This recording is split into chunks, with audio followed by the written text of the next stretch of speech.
by the authority of the Pacific Coast Sports Racing Association and the National Association of Professional Racing Leagues Incorporated for the private use of our audience.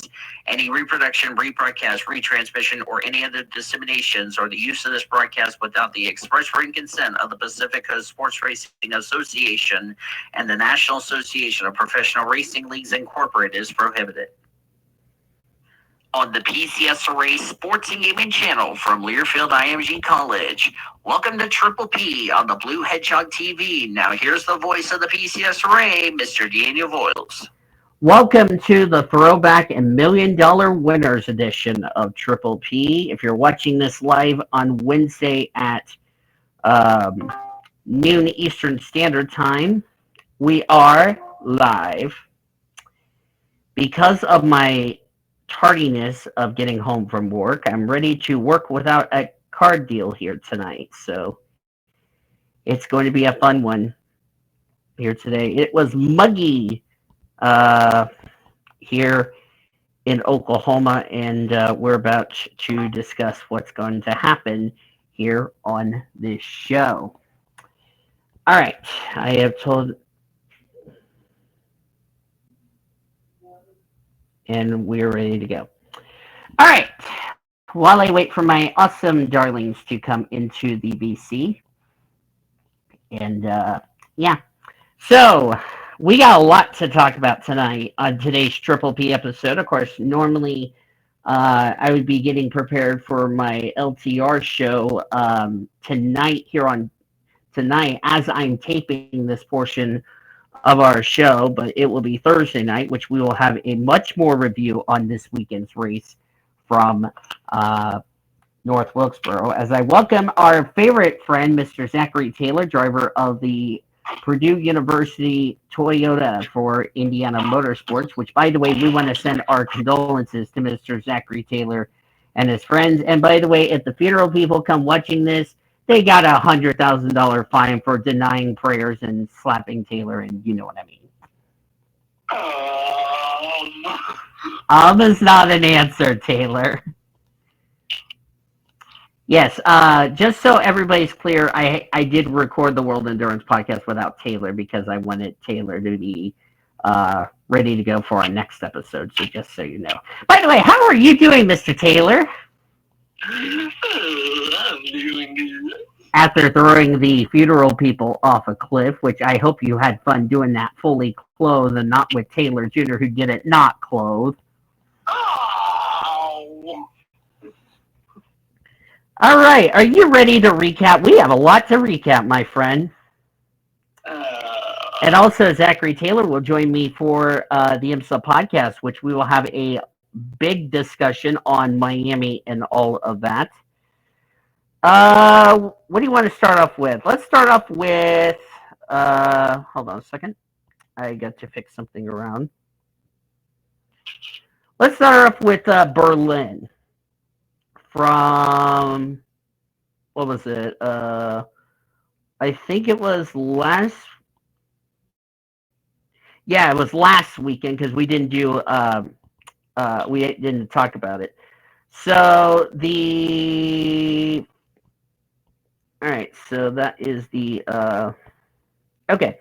So the top 10 results from race 1. Nick Cassidy won, Jean-Eric Verne second, Oliver Rowland third, Mitch Evans fourth, Pascal Wehrlein ended up finishing 5th, Antonio Felix Acosta 6th, Dolfo Van Dorn 7th, Eduardo Montara 8th, Sacha Frenestash 9th, and Taylor Bernard, who subbed in for the injured Sam Bird, complete the top 10. By the way, Sam Bird has been cleared to race the next Formula E race. Only 4 of the 22 starters failed to finish. Some of them, like Joel Erickson, let me throw some notes. Paul Aron, Jordan King, and also end up replacing a couple of drivers because of the race at Spa, which, by the way, I will discuss more on that on June 14th, which is on that June holiday involving Dad. So hope you guys are excited about that.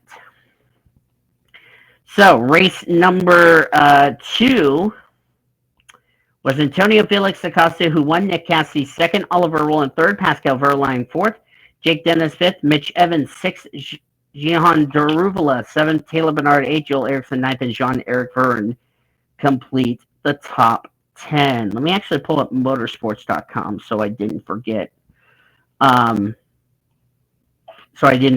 Anything. Okay, let's go to past events. That would be a good idea. We also need to talk about the IndyCar race from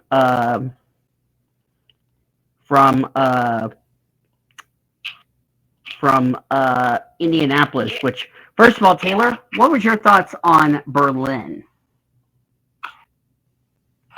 That definitely was some interesting races over there in Berlin, and I was kind of surprised that some of them relief drivers over there did as good as they did. One of them getting the top 10. So that was pretty cool to see a relief driver do that good. Yeah, I think that was pretty good to see because Berlin is like an airport street circuit. You got to have a good handling car. So yeah. Moving over to IndyCar, nothing much really happened other than Santino Ferrucci retired out of the race due to mechanical issues. As I just had to take a drink of my water, which a little disclaimer: I'm having roasted macaroni cheese, and if anybody by the time you're watching this show right now, I'm not sharing, and I know what Taylor's about to say in 3, 2, 1. That's bigger deal time for you. Yeah, the reason we didn't do a show last week is because Zachary Taylor lost a family member. That's why we're doing a double recap for anyone that's asking. So if you have not sent prayers to Zachary Taylor, then you're going to jail for not being respectful for Taylor. Anyway, besides the point. And I know Dead Ormy did not send prayers to Taylor. But anyway, Santino Ferrucci was the only driver who failed to finish because they had a full course caution. But other than that, at the end of the day, it was Alex Palou, Chip Ganassi Racing, winning the Grand Prix of Indianapolis. Will Power second, Christian Lundgaard third. Scott Dixon came home in fourth, with Marcus Armstrong completing your top 5. Scott McLaughlin, which we'll talk about in our Indy 500 report coming up later on the show. He finished 6th, Colton Herta 7th, Alexander Rossi 8th, Graham Rahal 9th, and Felix Rosenquist completed top 10. And like I said, only one driver out of the 27 failed to finish. So, Taylor, your thoughts on the Indy Grand Prix weekend? Oh, well, definitely, I think it was a surprise that we only saw one caution over there, that race. And definitely, I was expecting a couple more cautions at least, but surprisingly, we didn't see that many cautions come out. And so, but that was a pretty interesting race, though, for sure. Would you like to rate the race weekend with me, Taylor, for the race weekend from 2 weeks ago that we didn't recap because of your situation? Which, like I said, we are sorry for the death of your aunt, and I feel so bad for Maddie and Brooklyn and all of your female drivers who are probably crying and all that. So, what would you first off rate Formula E from this past weekend at Berlin? The both of the races from 1 to 10. I will give it a 7. That was what, Berlin, I said? Yeah.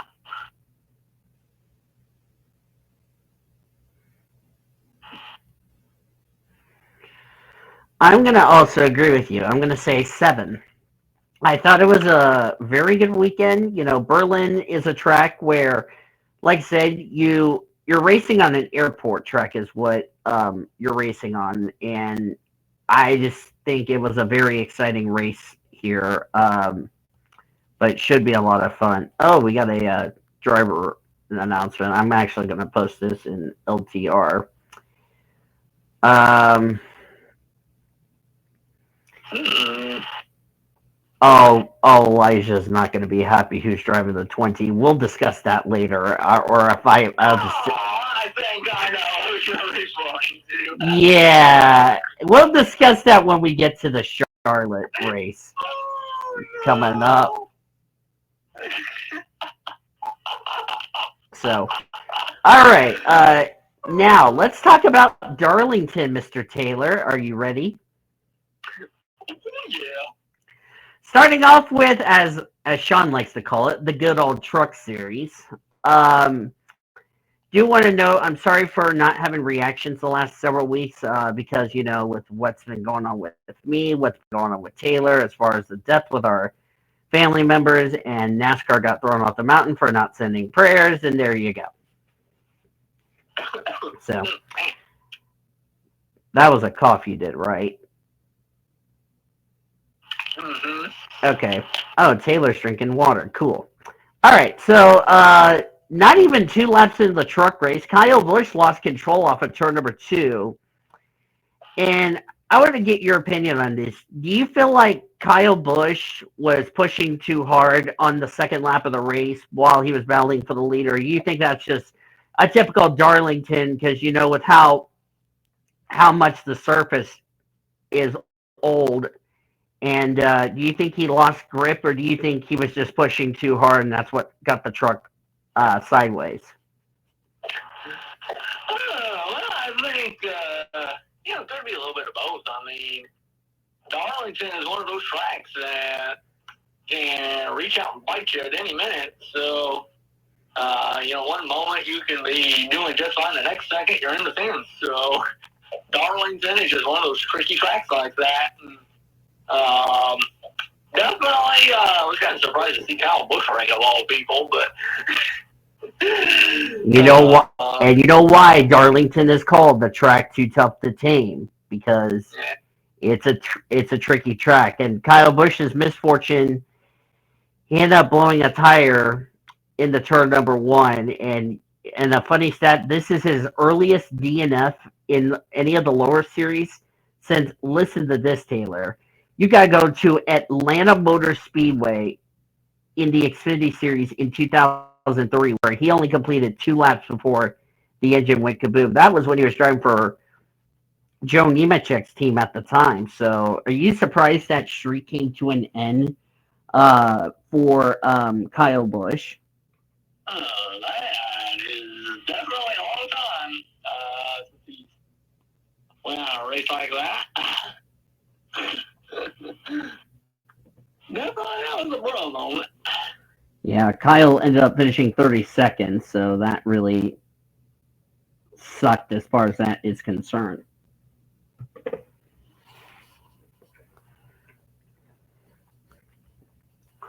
Of course, nothing else happened in stage 1. Corey Heim ended up winning both stages. Christian Eckes got second, Ty Majeski third, Taylor Gray fourth, fifth went to Lane Riggs. That's a driver, and you could agree with me, Taylor. That's been a driver who really needed those stage points as Lane Riggs of how awful his season's been. Yeah, definitely. Rock Chastain 6th, 7th was Dean Thompson, 8th was Ben Rhodes, 9th Stuart Friesen, and 10th was Grant Enfinger. Just after the restart, trouble in turn 4, Spencer Boyd spun off of turn number 4 and didn't hit anything, but unfortunately had to bring out the caution. And of course, stage 2, as I mentioned, Corey Heim ended up winning the race, which I actually need to go back and see what's half of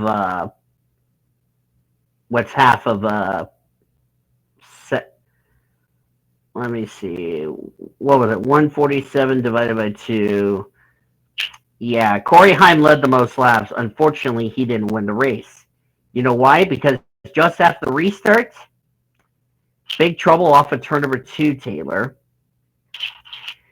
Unfortunately, Corey Himes' dominant run came to an end, got into an incident with Dean Thompson, the 71 of Raja Caruth, Jack Wood in the 91. He said Wood. Jack Wood. Hey, it's better than somebody else. Lane Riggs and also Matt Crafton got a piece of it. And let's see, Heim, Thompson, Caruth, and Crafton, and we're all done for the night. And Jack Wood's problems didn't get any better as he got into another accident in turn number one, finally finishing his day. That went into overtime. And Ross Chastain won the Buckle Up South Carolina 200 at Darlington Raceway, which I did watch that race, by the way. So the top 10 results for the truck race, Ross Chastain the winner, even though it's going to lock the 45 into the owners' playoffs because Taylor's yelling at his dog. Um, Finishing second was Nick Sanchez. Ben Rhodes came home in third. Fourth was Christian Eckes. Ty Majeski fifth. Chase Purdy sixth. Colby Howard seventh. Nice run for him. Taylor Gray eighth. Ty Dillon ninth. And Tanner Gray complete the top 10. Your other notables. Matt Mills finished 11th. 12th does not get mentioned because he has the dumbest name in racing. Stuart Friesen came home 14th. Who just joined? Oh, hi, Cody. Cody just recently joined. I thought somebody was going to yell at me for saying about 12th does not get mentioned. But anyway, Grant Enfinger came home in the 16th position, and looks like Kyle Busch finished last. And let's see, we had 1, 2, 3, 4, 5, 6, 7 trucks out of 32 starters that failed to finish. That took 2 hours and 33 minutes to complete. As we go to the Xfinity Series for the Crown Royal Purple Bag Project 200, which I had to watch that race the not last weekend, but the previous weekend, like before the Cup. Well, that was on the holiday involving moms, I should just say, the morning of the holiday involving moms. And apparently I didn't miss much. We had a competition yellow because qualifying got rained out. Practice and qualifying got rained out for the Xfinity Series drivers, which they had an extra set of tires. Justin Allgaier won both stages. Second was Austin Hill. Third was Sam Mayer in stage one. Finishing fourth was AJ Allmendinger. Fifth was Parker Kligerman. Sixth was Chandler Smith. Seventh was Eric Almirola. Eighth was Jesse Love. Ninth was Riley Herbst. And 10th was Creed.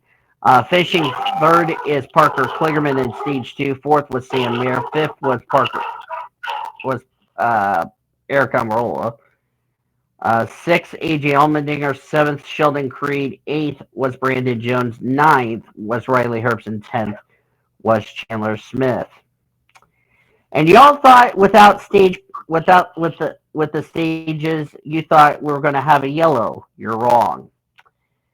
We had our first actual incident. Looks like which Haley Deegan ended up cutting a left rear tire down. And I'm not sure if she ran over something or what, but it cut a left rear tire down, did some extraordinary damage to the left rear on that machine. And sadly, the damage was terminal and she was out of the race. And Kyle Sieg spun on lap number 124 off of turn number 2, which ended his day prematurely. And Justin Allgaier won the Crown Royal Purple Bag Project 200. Here's the shocking part. Only 2 of the 38 starters in the Xfinity Series race from Darlington failed to finish in a race that was completed in an hour 48. Well, actually, I should say an hour 49 minutes for a 200 lapper. Here's the top 10 for the Xfinity Series. Justin Allgaier, the winner. Austin Hill, second. Cole Custer, third. Sam Mayer, fourth. Eric Almirola, fifth. Parker Kligerman, sixth. Riley Herbst, seventh. Jesse Love, eighth. Sheldon Creed, ninth. Brandon Jones, 10th. Other notables, William Byron, 11th. Anthony Alfredo, 14th. Shane Van Gisbergen. And here's the interesting part, boys. Top 15, no laps at Darlington. Your thoughts on that? Oh, that was a bit of a bruh moment. Yeah.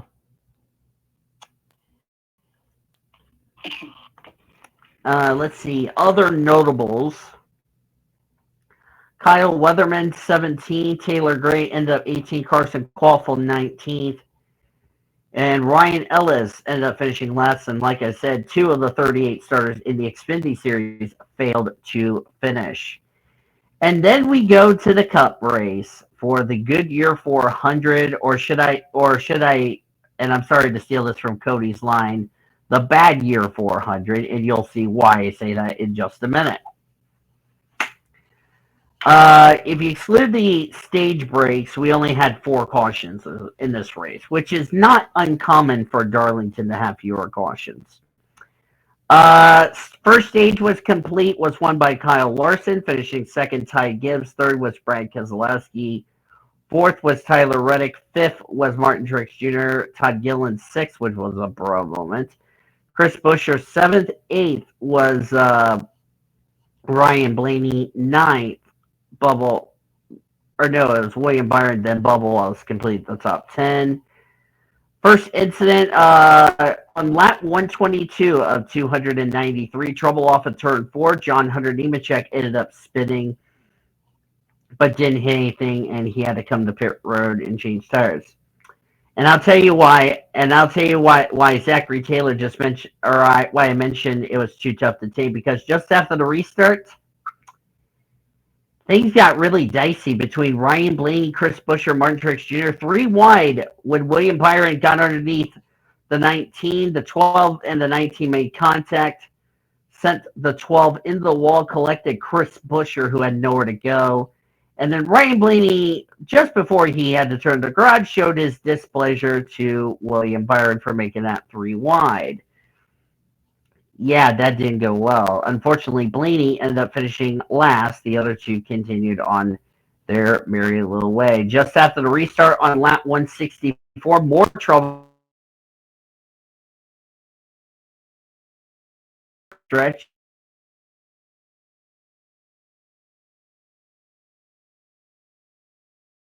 That was won by Tyler Reddick. Finishing second was Brad Keselowski. Third was Ty Gibbs. Fourth, Joey Logano. Fifth was Kyle Larson. Sixth was William Byron. Seventh was Chris Buescher with all that damage on his car. Denny Hamlin, eighth. Ninth was Bubba Wallace. And 10th was Ross Chastain. And remember when I said this was the bad year 400? Yeah, it was a bad year because after that, we got into the long green flag run, but then the bad year tire luck strikes again when Kyle Larson's left rear tire decided to say, "Oh, I need to run out of air," and then sent Kyle Larson in the wall. I don't think you guys are surprised about another installment of bad year. Would you agree? Nope.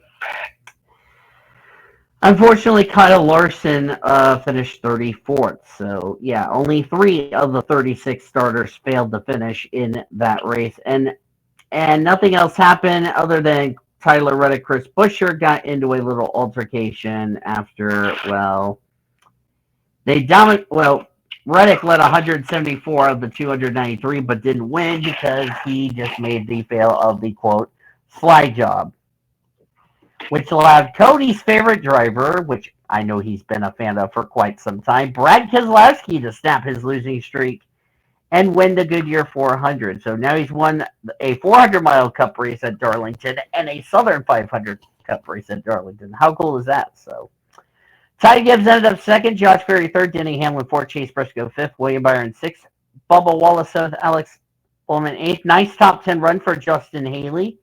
Michael McDowell finished in the top 10.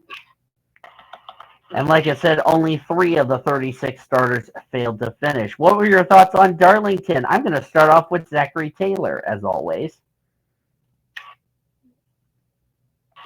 Well, definitely, I would say for the most part, it's pretty typical stuff that you see at Darlington.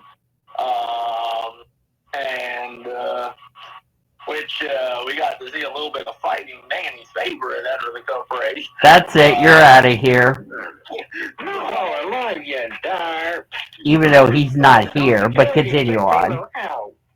No, you better not have anything, dog. Out here for having this dog in the live stream. Oh! But go on.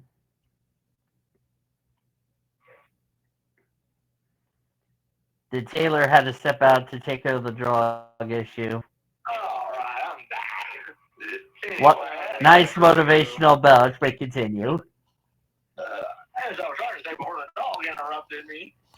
And a nice motivational belch on top of that, too. Continue. But, anyway. But definitely I will say, what's a good thing to see some of them underdogs get up there and do what they did. I mean, both Rick Ware racing cars got in the top 20. And then that Cup race, that was pretty cool to see. But Justin Haley beating all three Penske cars, which was a brawl moment. But definitely, I would have to say the best part of that Darlington weekend was seeing Brad finally break that long losing streak. And Darlington has been known to see some drivers either get their first career win or break a really long losing streak. And definitely it was really good to see Brad finally break that streak for sure. Cody? I mean, I was very happy to see Brad win. I mean, really nothing more that came out of it, except for the good old-fashioned we got beef. And oh my! I just realized last 2 weeks we've had beef, and we'll talk about the beef in our top story news. Yep, but I gotta say, I mean, a race that wasn't so entertaining for the first two stages, and then the last stage, especially the last restart. The last restart was entertaining, I'll give you that. But the sin that Tyler Reddick did on Chris Buescher that caused the whole incident to happen, and that the Brads win, it was just crazy for the last 10 laps of the entire race. I'll tell you that much. Yeah, I mean, it was one of those races that says, oh my gosh, what did we just witness, if you ask me. So, thought it was an interesting race, if you ask me, as far as that's concerned. All right, let's see. What is my next topic I was going to discuss? What did you guys rate the Darlington race? Taylor, I'll start with you, then Cody, then me. I think I'm going to give the Darlington weekend, I'm going to give it an 8. Cody? The Darlington weekend, I mean, it's been a while ago, so I don't know an accurate rating for this, but I'm probably going to say a 7. I'm going to agree with you, Cody. I thought it was a solid 7, and the thing about it is that the Xfinity Series drivers had an extra set of tires than the Truck Series drivers, so that might have played another factor in, oh, by the way, how will this play out during the course as far as that is concerned. So, yeah. Now, let's talk about, we have a lot of recapping. First, we're going to talk about Euro NASCAR. You never hear me say that as far as that's concerned. After Hazelman and Victor Ghitarati won the first 2 races, Victor Ghitarati ended up sweeping Europe NASCAR Pro. Martin Dubeck also swept race number 2 for them, and I believe I do not have the results in front of me. Actually, I need to actually find the results, as a matter of fact.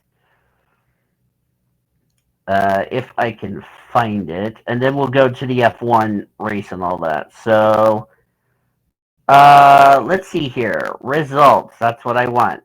Yes, that's the one I want. Let's see. Yay, I got the results in front of me. So, Ecolot got second. Dubach got third. The 99 fourth. As I'm looking to see here. By the way, I should mention only 4 of the 26 starters from the Europe NASCAR failed to finish. So there you go. Ryan Vargas, USA driver, ended up finishing in 12th in that race. Let's see, race number 2. Garelli got the victory. Ryan Vargas, by the way, finished in 23rd, and only 3 of the 26 starters from that group from Europe NASCAR Pro all failed to finish. So there you go. And now Europe NASCAR 2.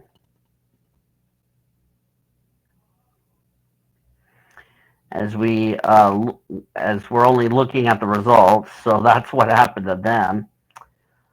Only 3 of the 24 starters failed to finish. 2 failed to start the race. As Dubelek got the victory in that one. Of course, nobody raced in that one.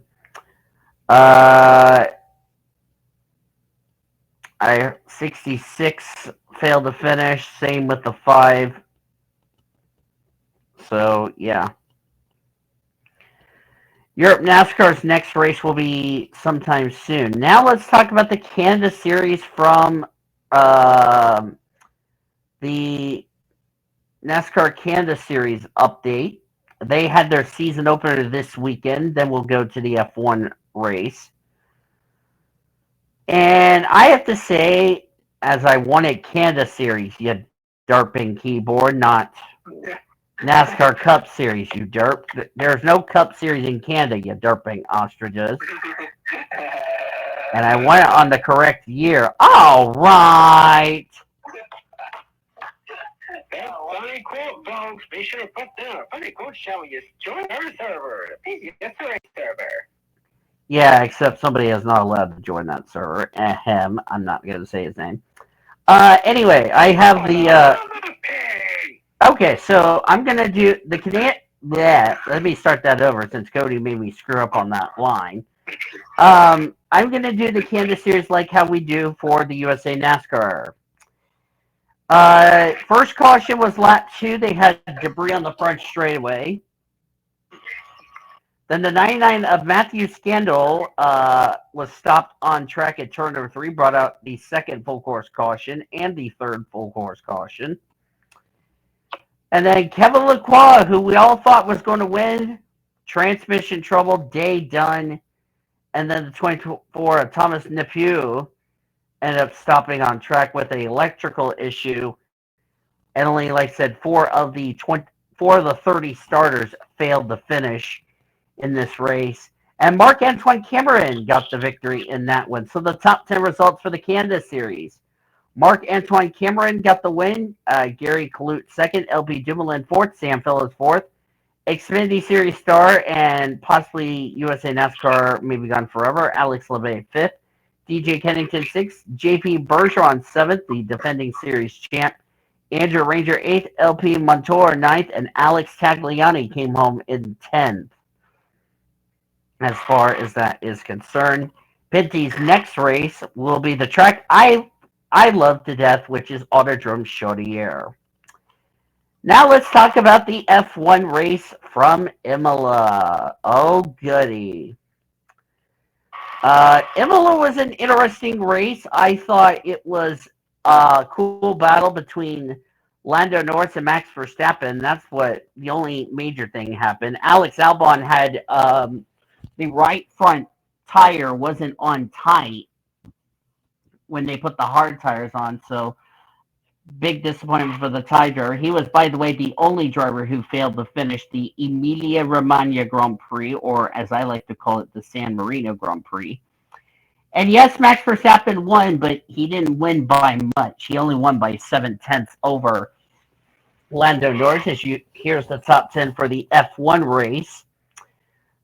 Charles Leclerc came on in third, Oscar Piastri fourth, Carlos Sainz Jr. fifth. Don't know what he's doing next season. Lewis Hamilton who will be off to Ferrari next year, finished in sixth. George Russell seventh, Sergio Perez eighth, Lance Stroll ninth, Yuki Tsunoda 10th. Looking at the rest of the drivers, of course, Alex Albon finished last. But look at some of these big names who we thought were going to have good results. Fernando Alonso, a lap down in 19th. That's a big surprise. Kevin Magnussen, who if he got more penalty points, would be getting a race ban, which is the F1 terms for suspension, if you ask me. Only 9 drivers finished on the lead lap, and like I said, only Alex Albon failed to finish. So what were your thoughts on CTMP as well as the Imola race? Zachary Taylor? Well, I'll say, Lando Norris and that team, they have really been performing really well the last couple of races. They have definitely picked up the pace over there. And if Lando Norris can keep running like he has been running the last few races, he might just win a bunch more races before the season's over. If he can keep doing what he's doing over there. Mm-hmm. What about you, Cody? I mean, I haven't been watching many of the Formula One races lately, so I don't have a detailed report on this, but I will tell you this. The last time Max Verstappen has been beaten by pace, I'm going to say this again, By pace. Was our last race was Miami. Yeah, but before that, you got, I know. which was Singapore in the previous season, where Max Verstappen ended up only having a not podium top 5 effort. Yeah, and that's not like him, if you ask me. Yeah, so for Max Verstappen to be beaten by pace at Miami, honestly, it wasn't 100% by pace. It was mostly based off of pit strategy. So I don't know if there really is going to be a race where Max Verstappen does everything he could, but he just can't catch the leader at all or something like that. Will we ever see that again? I really do not know. But maybe in the sprints. But I'm not counting the sprints here because those are not races that we count. So, I mean, going back to my own question was, I'm going to answer my own question with, I think Verstappen could get beaten by pace. It's just not going to be in the next couple of years until we see a new rival. And what's really crazy is that Lando Norris is now, third in the Drivers' Championship heading into this weekend at Monaco? If I'm correct.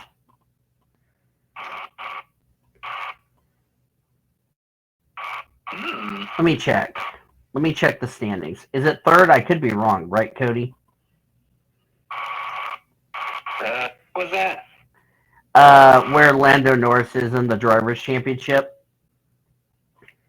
Lando Norris in the Drivers' Championship. Yeah, right now. correction. He's fourth in the Drivers' Championship. Here's the thing. Here's the thing. I'm going to ask you guys. Did you guys ever would have thought Lando Norris, 6 or 7 races in the season, would be fourth in the Drivers' Championship, about to overtake Sergio Perez? I'm really surprised to see Sergio Perez being in danger to lose third, let alone lose second.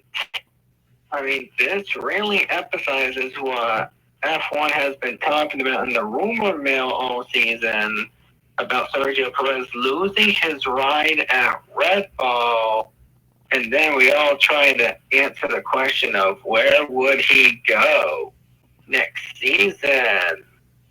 And frankly, I think he is going to have a ride in F1, but we'll answer more in depth as we cross that bridge. Yeah, Max Verstappen extended his lead in the Drivers' Championship. McLaren has now pulled away from Merck in the Constructors by almost 80 points. Do you guys see McLaren as now the big three instead of Mercedes?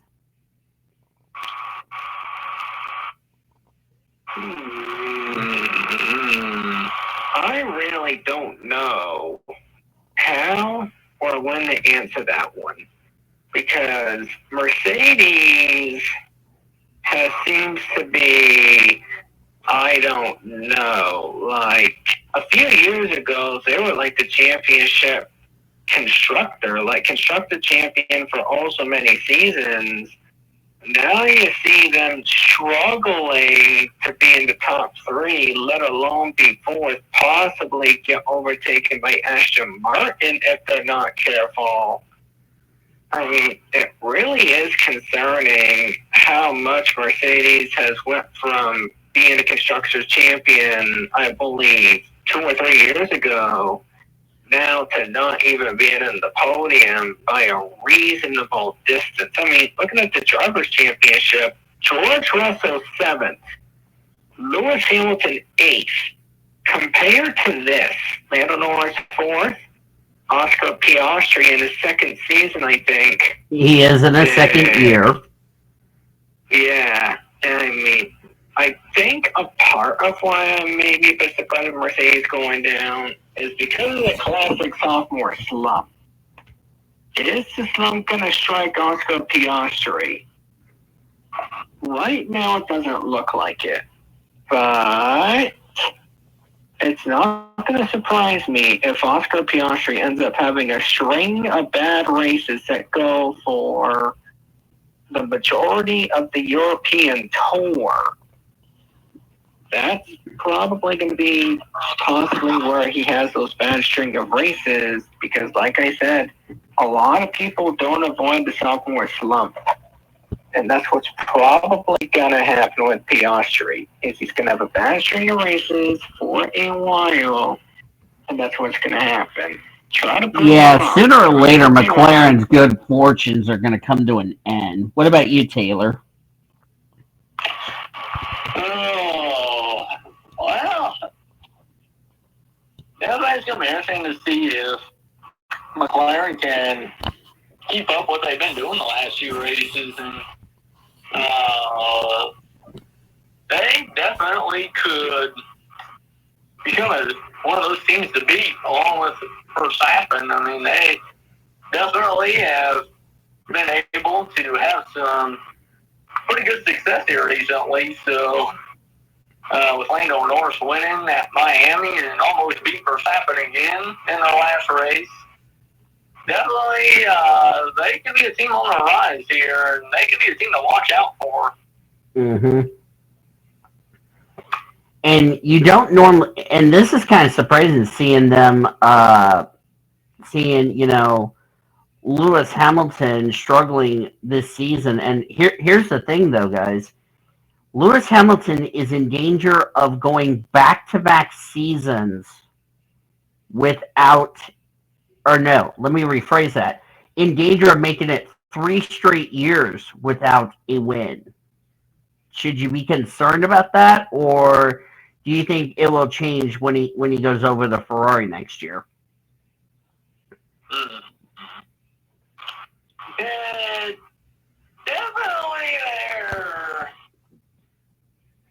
Definitely there. Seems like there may be something going on over there because just a few seasons ago, it was who could beat Lewis Hamilton and Mercedes, and now Lewis Hamilton is struggling in that very same car, and who knows if his pace will pick back up again to when he goes to Ferrari next season, but definitely, I wonder if there's something going on over there with Mercedes or something, but because Mercedes has a team, they just definitely aren't the same team they were a few years ago, that's for sure. Yeah, hopefully they can get it turned around sooner or later, because like you said, Lewis Hamilton's going to Ferrari. We don't know where Sainz going to go next season for himself, since he is leaving Ferrari at the end of the season so far.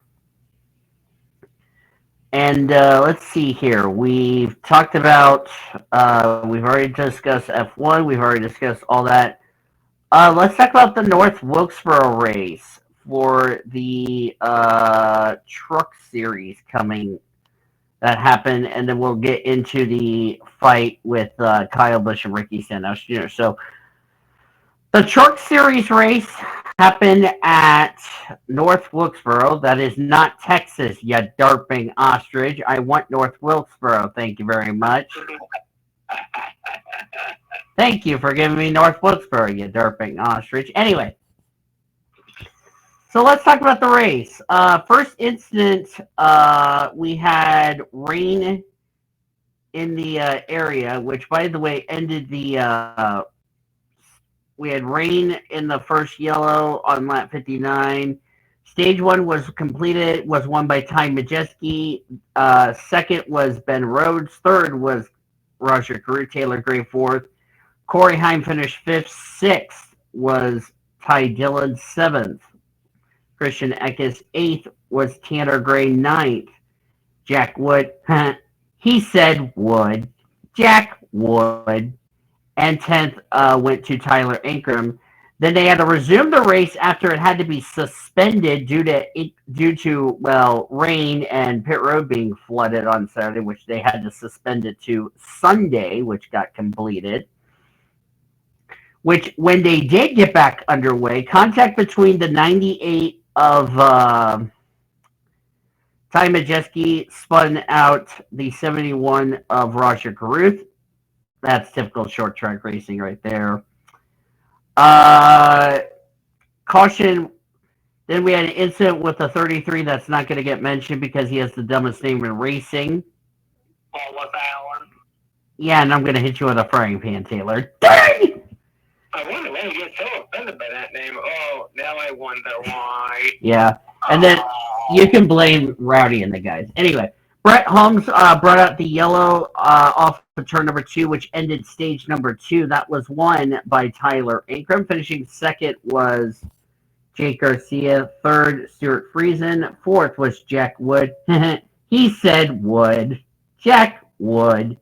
Lane Riggs got 5th. 6th was Ben Rhodes. 7th, Christian Eckes. 8th, Corey Heim. 9th was Daniel Dye, who likes to dye his hair, and Grant Infinger completes the top 10. Then Connor Jones got into a crash off of turn 4, and then the final caution was Nick Sanchez and the 5 of Dean Thompson got into an incident, but they continued on. And Corey Heim ended up winning the race. Second was Grant Infinger, Lane Riggs third. Brendan Butterbean, Queen, which NASCAR got offended by Butterbean, so they put Brendan Queen, which Cody and Taylor threw NASCAR off a mountain for that, except it's a mine. Zane Smith 5th, Sammy Smith got 5th, Christian Eckes 6th, Nick Sanchez 7th, Tyler Ankrum 8th, Daniel Dye 9th, Stuart Friesen complete the top 10. Only 2 of the 36 starters in the Truck Series failed to finish. Eric Almirola failed to qualify after time trials was rained out. So what were your thoughts about North Wilkesboro and also from the All-Star race, which I'm not going to discuss that. until LTR, which we'll have a much more discussion on that race weekend right now. So, what are your thoughts on North Wilkesboro? Cody, I'll start with you. I mean, it was okay. I mean, the truck series, at least we had some interesting fights in trucks, something we usually don't see on the cup side of things. But then you see the cup side of things. I mean, on the bright side, the soft tires seem to make strategy interesting at the very least. I mean, just face it. If you're not going to be able to do really good with the short run at short tracks, at least try to spice things up for the long run at these short tracks. So experimenting with the soft tires to apply to some of the short track races later this season, I would like to see that, maybe not in the playoffs, so like maybe the last short track of the regular season. I'd like to see the soft tires go again. It would add another factor to strategy. Yeah, I would agree with that. Taylor, what about you? That definitely was interesting to have a different tire compound in the cards for the teams to potentially use if they wanted to. And it was interesting to see how those tires did for sure and how the teams used them. Yeah. I applaud NASCAR trying something to make the racing better, but it just didn't look like the tires were dropping off. But give it a couple of years with the pavement wear, and then you'll see tires going off like crazy, if you know what I mean. So, what were you? And okay, so I would have asked Taylor this question. You are a Kyle Busch fan, right? Okay. I don't want to take this the wrong way, and I don't want you to yell at me and say, Dan, hey, why did you say that on the air? But a big serious question, and you and Cody can bring this up. Whose side are you on after what happened in the Cup race between Kyle Busch, Ricky Stenhouse? Do you think it was Kyle Busch being way too aggressive on lap 2 of a 200-lap race? Do you think it was a racing deal? Do you think Stenhouse could have backed out of it? Who's more at fault from the incident? What were your thoughts on the fight between Kyle Busch and Ricky Stenhouse post race? Fighting Manny's favorite. That's it. You're out of here, Taylor. No, but yeah. Stenhouse really wasn't the only driver that Kyle Busch raced really hard.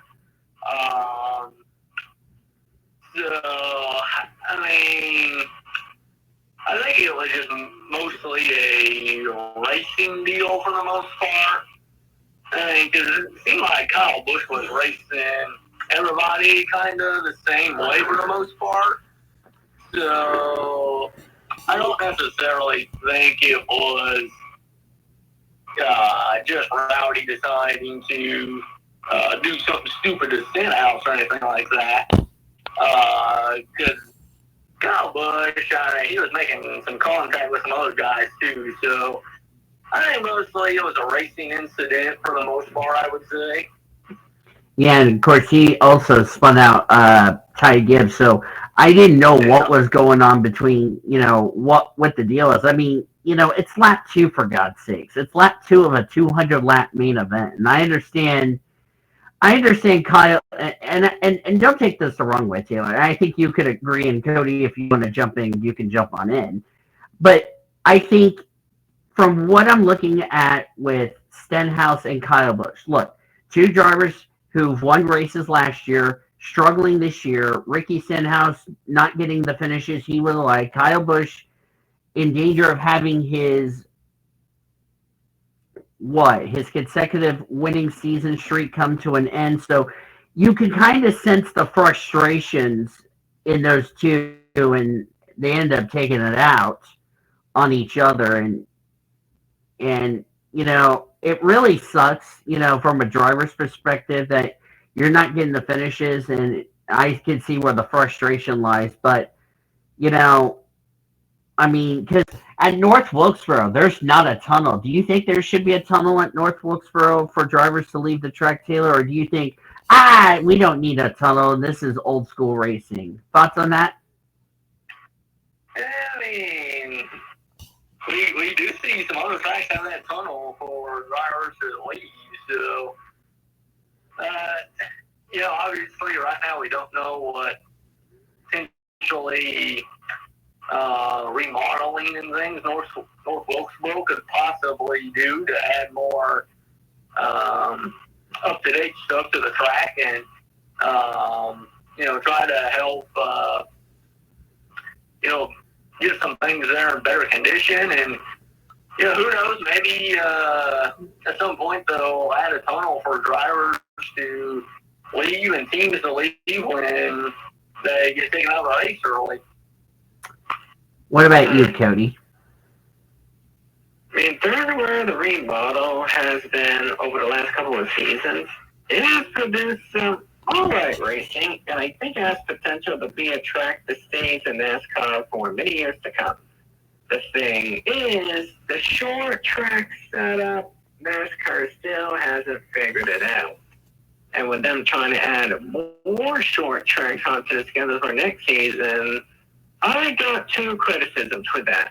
First of all, why in your right mind would think about adding more short tracks when your short track setup is the worst? And second of all situations that you would think for a short track schedule for next season, you keep one of the most boring racetracks out for 2 races, more than likely next season, when you got Iowa and when you got the other clubs that... Well, Iowa, we don't know what to expect because we don't know how Iowa will handle with this next gen car. I mean, I'm sorry to butt in, but we don't know how Iowa is. Iowa's like a unknown at this point. But, to the other tracks you've mentioned, like, Richmond, Martinsville, there needs to be something that needs to be done. I mean, Bristol was fine, with its first race back on the concrete. Martinsville and Richmond, they weren't that bad, but they were okay. And like I said, we don't even know what Iowa's going to be like with this next gen car. So that's kind of what we like, and you can agree, Taylor, a bit of unknowns. So. Yeah, it's unknowns. I mean, I have a good feeling Iowa's going to be all right, but I just try to remember the short tracks and shorter speedways we've been to so far. Like, Bristol, it was all right. It was at least entertaining, mostly because of bad year. I knew that word was coming sooner or later. Richmond was not great. And frankly, I will say this, out of all the tracks so far, Richmond has been the least entertaining. And I hope to God Iowa does the opposite of that and become one of the best races in the season. Because I think you ought to agree with me when I say Iowa is one of the best tracks in the schedule, and I don't know why they ever left NASCAR to begin with. So to see Iowa come back, not only is a surprise, I'm very excited to see how this goes. Well, if you're an Xfinity Series driver, from your perspective, you're happy to see it back on the schedule. The Cup Series drivers, that some of them that race in the Xfinity trucks, they know the track, but it's going to be a longer race for them versus 250 laps. So. It'll more likely be 400 or something like that. No, actually, I have it in front of me because I actually have it on J-Ski. And J-Ski, nice dirt. We're not at Texas this weekend yet, darping ostriches. Oh, for Pete's sake. No, you cookie cutter. To answer your question, Cody, it's going to be 350 laps, not 400. Oh, it's close.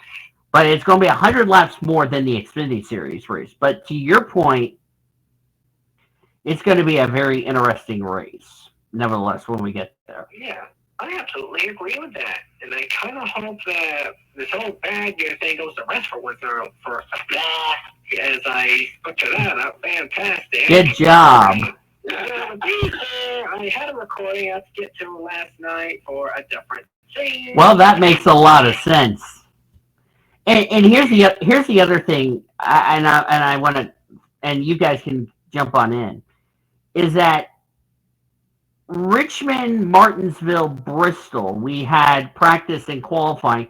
They had 2-day weekends. Iowa's going to be a 3-day weekend because let's see, you're going to have ARCA there, you're going to have Xfinity and Cup practice on Friday, you're going to have Xfinity and Cup qualifying, Xfinity race on Saturday, and then you're going to have the Cup race on Sunday. So it's like a 3-day weekend, but it's going to be a fun 3-day weekend because guess what? Everybody's going to get to practice and learn, the efforts, and then whatever you learn from practice, you hope to apply it for qualifying. So,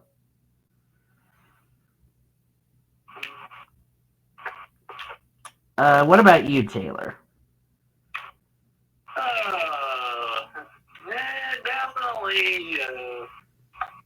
It'll be interesting to see what happens in Iowa when we go there.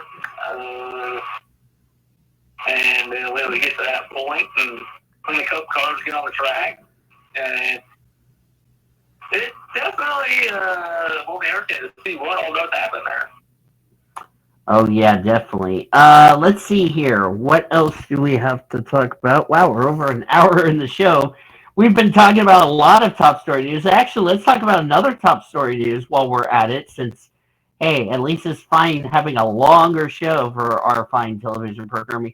What are you guys' thoughts about this new 32 driver bracket, the in-season tournament, which the winner gets $1 million in the 5-race stretch next year, which will, by the way, start at Atlanta. Your thoughts? I'll start with Taylor. That was a bit of a bro moment when they announced that. But definitely,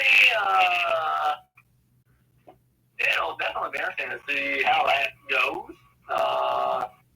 And see what happens over there with that. Definitely, to have something like that, who knows what will happen on the track between all the drivers. We'll have to see how it goes, I guess. What about you, Cody? What are we going at again? We're talking about the in-season tournament that NASCAR is going to start next year. That will be the 5 races starting at Atlanta. All right, I see that. I mean, that's not a bad idea. Conceptually, I kind of like this somewhat because, although it may not be the same, it's very similar to the Dash for Cash we see in the NASCAR Xfinity Series and the Triple Truck Challenge we see in the Truck Series. Just a completely different rule set as you see between the Xfinity and Truck Series. We have a completely different rule set for the Cup Series. So, I like this idea. I've been hoping that they do something in season for Cup like they do for Xfinity and Trucks. This could be a good way to do so, especially with this entire thing airing on TNT, in which a lot of people want to see TNT back for the longest time. This is prime opportunity right here. And of course, and it's also going to be on Prime Video, which I have Prime Video, so for anyone asking. So, I mean, the big question I think you guys and myself are going to be asking is that with this 32 driver bracket, do you guys think it's going to be almost like the Dash for Cash? Do you feel like that's going to be like the Dash for Cash, like what we saw? Because let's be honest, the Dash for Cash was really good for the Xfinity Series. Do you think it's going to be good come for the Cup Series in that sense? Well, with the prize being $1 million for the winner of that bracket challenge, it does put you in the mind of like a Cup version of the Dash for Cash. in some instances with drivers getting eliminated. So, from race to race or the 5 races. So,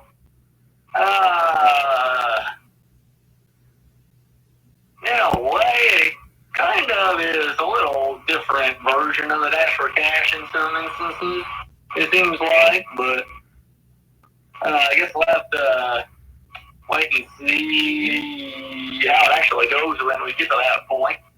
Yeah, and I wonder if it's only going to be for Cup drivers and all that good stuff. So, but we'll see, if you ask me.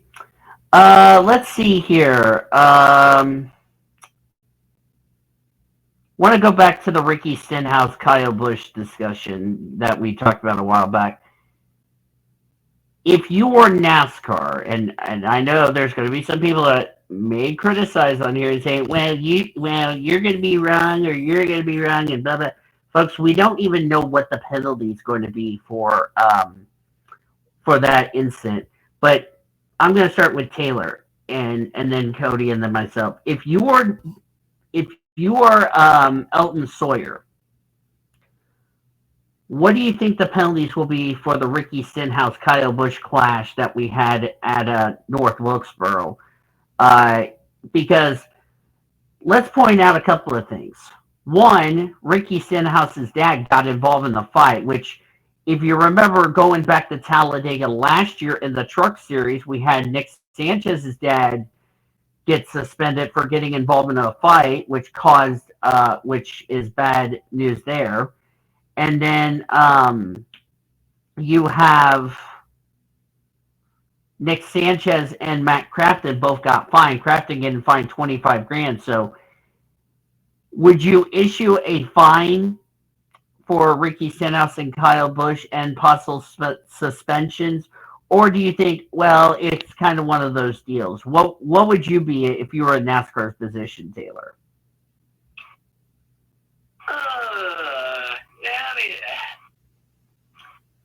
Definitely, I think it'll be interesting to see what direction that NASCAR chooses to go. If they do decide to hand down some penalties to both of them, definitely, I could see there being a fine or something like that potentially for the teams and stuff that got involved there. So,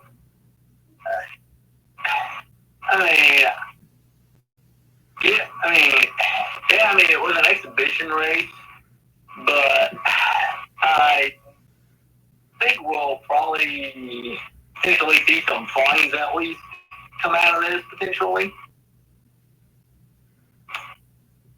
Okay, Cody, what about you?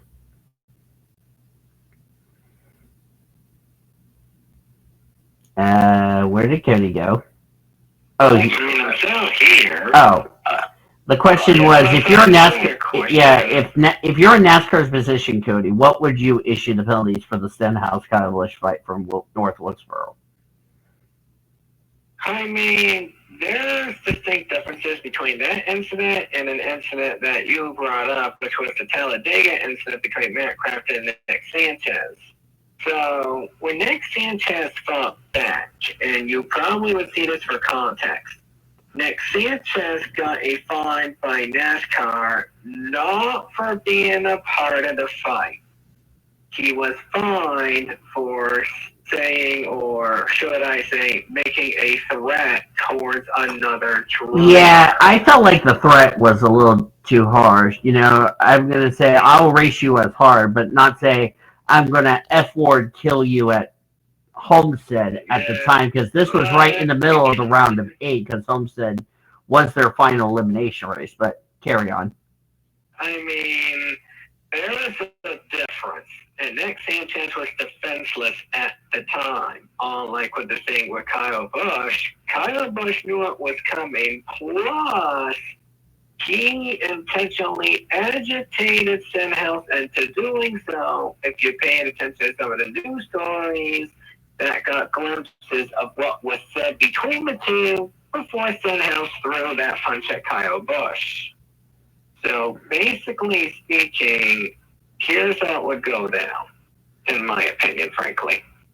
So both Stenhouse and Kyle Busch both get fined $25,000. Then that would be it for the both of them. But then came the crew members.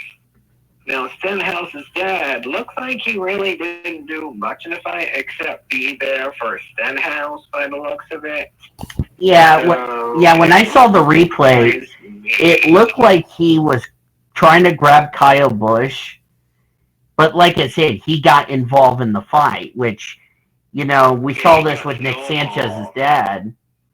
And snowballed here. Yeah. He basically got snowballed, unlike Nick Sanchez's dad, who attempted to fight back only because, again, Nick Sanchez was basically jumped and defenseless. Yeah. Like, Stenhouse's dad just came, not only wanted to aid Stenhouse out of that fight, but also he got dragged and snowballed into that fight. So that's a slightly different story. Mm-hmm. And the thing is that, Ricky Stenhouse, and I said this last year, is that I don't have a problem with parents protecting their kids. I don't have a problem with that as far as that is concerned. If you're going to protect your child, he or she, boy or girl, doesn't matter who, that's one thing.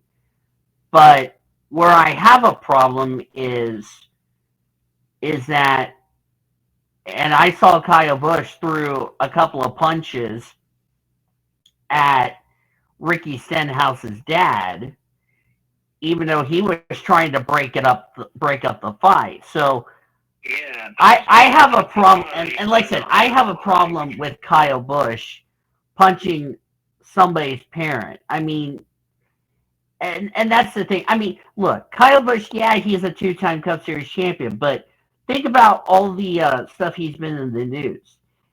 2010 got put in the wall by Denny Hamlin, confronted Hamlin in his hauler. 2011 intentionally wrecked Ron Hornaday, who was, by the way, going for a championship. NASCAR parked him on the spot. Let me think. Also ruffled up feathers with Hall of Famer Jeff Burton, who now works for NBC.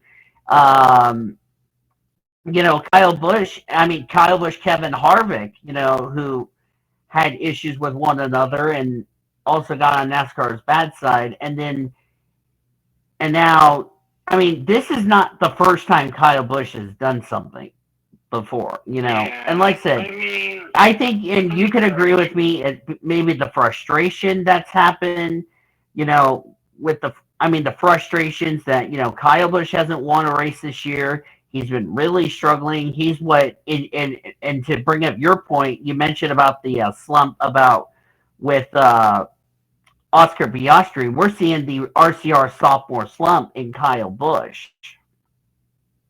Yeah. That's what I'm going to say here.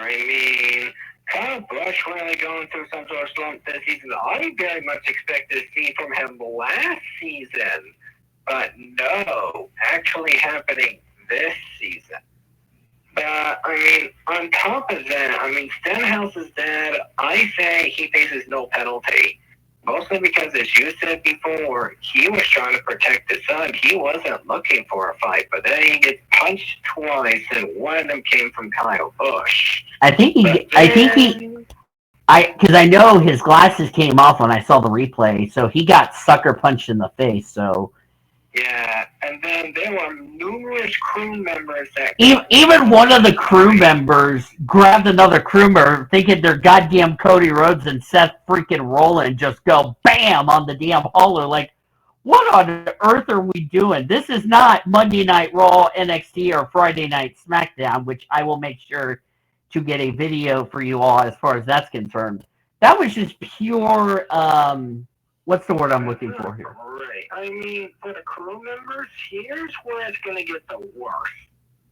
At least 2 crewmen, I say, should face a 3-race suspension. The last time we've had something to that scale, if I'm correct, I might be wrong on this because it's been a long time ago. One of the incidents I remember was 2014, the big Texas fight. There were crew members from not one, not two, but 3 or 4 entries of crew members getting suspended for basically the last races of the 2014 season. So I'm kind of expecting a multi-race suspension for a couple of the crew members there, because if I heard correctly, a couple of the crew members from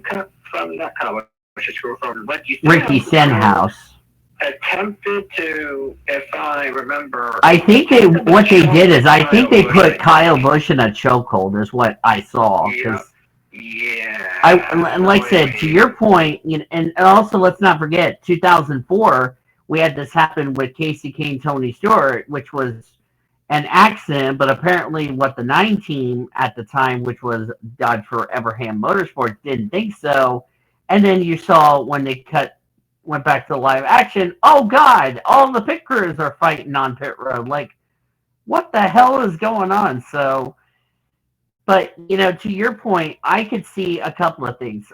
Parker said Ricky Stenhouse's dad could face a suspension because he got involved. Taylor, I'll get your thoughts in a second here, but I'll go ahead and finish what I was going to say. They said Ricky Stenhouse could face a fine. Now, it's going to be a TBD on what will happen to crew members, but I think I could see a couple of things happening. I could see one, Kyle Busch getting a fine because he said, I don't give a F word anymore. 2, I think Ricky Stenhouse will get fined for his comments about I'll wreck you at Charlotte, making threats, which I know NASCAR won't take too kindly to that. And number 3, to your point, I could see at least 1 to maybe 5 people getting suspended from the Coke 600 or more races. What about you, Taylor? If you want to add more to the conversation.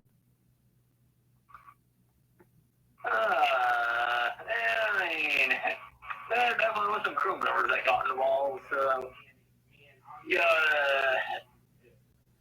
definitely will have to wait to see NASCAR's official ruling on that, but definitely there could be some crew members suspended, definitely. Yeah. Should also mention Toys for Tots will sponsor Austin Dillon later in the season, which will begin at the regular season finale race at Darlington. So that'll be something we're definitely looking forward to. That. Holy cow! We've been talking about top story news already an hour and 18 minutes into this awesome television programming. Imagine that. Do we have any more top story news other than want to say congratulations to Carl Edwards on making the ballot Hall of Fame? Oh, there was one news I need to mention. Sam Mayer will be without his crew chief this weekend for something that they caught doing, which docked Sam Mayer 10 points for something that they found illegally on the car in post-race in R&D Center after the race was after the race weekend at Darlington. Sam Mayer will have Andrew Overstreet as the interim crew chief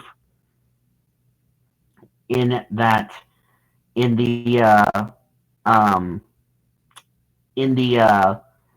the pit box this weekend. So there you go.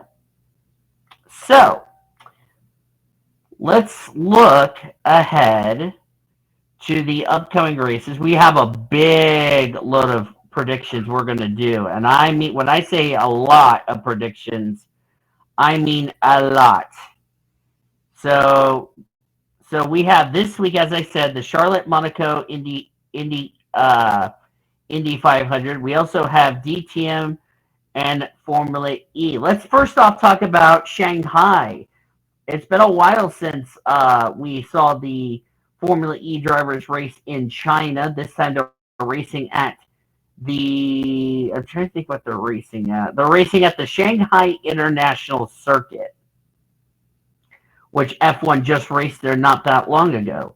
So Taylor and Cody, what are you guys thinking we're going to see this weekend at Shanghai from Formula E after what we saw from F1? Definitely interesting to see how Formula E does there. Definitely, I think we could see some similar things to what we saw in the F1 race there, but we'll just have to wait and see. Mr. Cody, what about you? Frankly, I don't know what's going to happen. I mean, I'm happy to see that Formula E is diversifying which tracks they attend every season, and for them to attend to more world circuits is certainly an interesting concept. So, how we do here, it may or may not impact on prior experience at the racetrack by all of these drivers. I mean, we have drivers who basically used to be good in the series, but they're basically what some Captain Block like to call washed. Basically speaking, like so far with some of these drivers, like let's see here, Nick DeVries dead last out of the full timers and had to miss Berlin due to DTM. It was due to world endurance commitments, which, like I said earlier, if you want to see my full discussion on the Belgium weekend, which was controversial, don't forget tune in June 14th, which is on the weekend of the holiday, which involves dads, and you'll see my further discussion on that. But go on, Cody. I mean, for drivers that used to be dominant in the series, like Nick DeVries, Lucas Degrassi, Eduardo Mortara, they all used to be very good in the series, and now they're getting beaten by drivers like, let's say, Norman Nato, Jake Hughes, Sasha Fenestraz, and which I think none of them used to be that good anymore, but now they're up there for whatever odd reason. Oh, and by the way, Sam Bird is back. I also should point out Sam Bird is back this weekend, which, by the way, brings us to the Mercy Orthopedics injury report. Sam Bird is back. Eric Jones is back. I think everybody is back, I think, from injuries and all that, even though we've already discussed about the David Malukas situation as far as that is concerned. So besides him, everybody is back from injuries. So that is the Mercy Orthopedics injury report. Slow down by an authorized broken bone or sports injury. Count on Mercy to help restore your broken bones and your orthopedic life. Call Mercy Orthopedics today. Mercy is a proud sponsor of the PCS rate for over a decade. Go on, Cody. All right, that's interesting. But frankly, I take a look at Brazil and how the drivers did at Brazil, which honestly, I kind of expected a couple other drivers to do a bit better at this track. Like I said before, look at Degrassi, Eduardo Mortara, Nick DeVries. I expect some of them to actually turn it around as we go into Shanghai over the weekend, but we'll have to wait and see here how these drivers will do, because after this, there's 2 weekends left for Formula E until we crown a champion at the end of, next month or the end of July. It's the end of July, by the way. End of July. Thank you, Stephanie, for that. Yes, I know. Oh, by the way, should mention congratulations to Chaz Monster and Cameron Waters for winning Supercars. Just want to throw that in there before I forget. Go on, Cody. Oh, I have to say, so you go on with whatever you want. Well, I had to throw that in there because I forgot to mention that. So, their next race, Supercars' next race, will be June 15th and 16th. That is on the day of Dads. They're going to be racing at Darwin. And how do you say that? A full holiday? I'm not gonna say it, you derp, because I will get in trouble. Because besides, I already have enough. Already have already. Let me start that over. I've already have enough things to do for Cody for punishments. Okay, okay. So, is not an answer. We're not starting this in the stream, you derp. I'm for sure going to about them punishments. Okay here. Okay, I'm gonna touch you out of the window. There you go, Taylor. So yeah. Anyway, back to the topic in hand. The big question for you, Cody, who is too easy? That's the big question. As we're gonna, by the way, we're finally gonna start predictions, and we're almost 90 minutes into the show, and we're finally gonna start predictions. Holy shit! I don't know if I'm going to be able to have time to get through them all because I got something at the top of the hour, but we'll see how much I get through. Yeah, we'll be fine. If it, and like I said, you can send the rest of them in my DM. So. Yeah, because I know that we got a crap ton of predictions. Yeah. Tonight. Also, what do you guys think we'll see for DTM this weekend?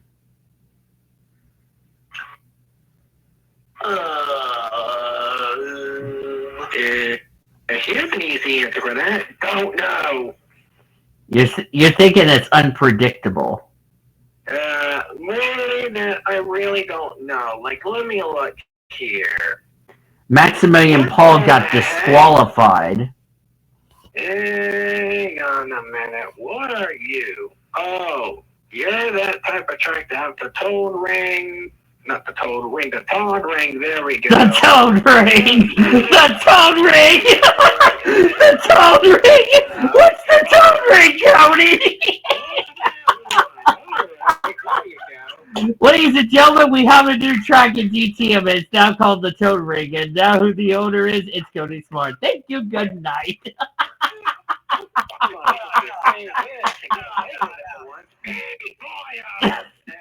Oh my god, the Toad Ring. Hey, Dan. Yes.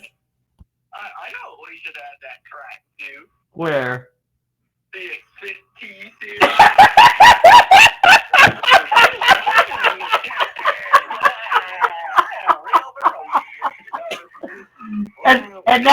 And now we gotta call it the Cody Smart 300.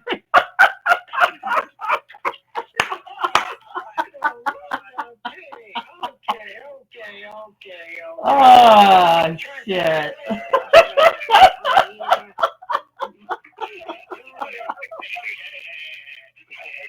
Yes. Yes. The Xfinity series running at Charlotte this weekend. The Xfinity series is going in Code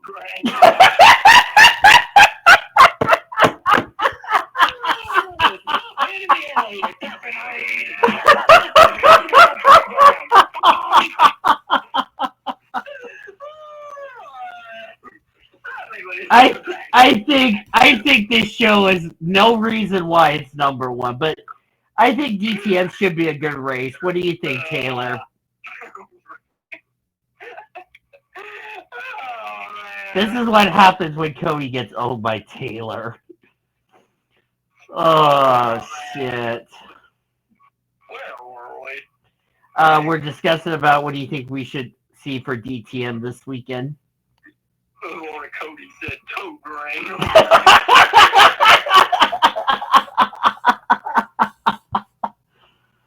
Oh shit. Oh man. I don't even know what to say after that. You were getting ready to say what do you on the question what do you think we're going to see for DTM this weekend is what I said, you derp. Oh man. Anyway. I think we're going to definitely see a great weekend if you ask me. I think we could see a good race. Okay, Twitch, nice, derp. I'm not streaming Super Mega Baseball 4. This is Triple P, you derping ostrich. All right, let's get into predictions before Cody has another Todd Ring episode.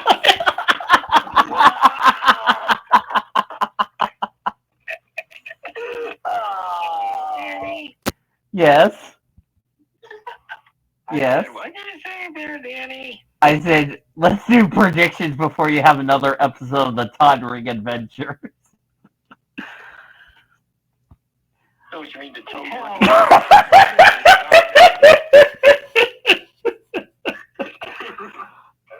Wait till Sean here. By the way, Sean, if you're watching this, I hope you're laughing your ass off right about now.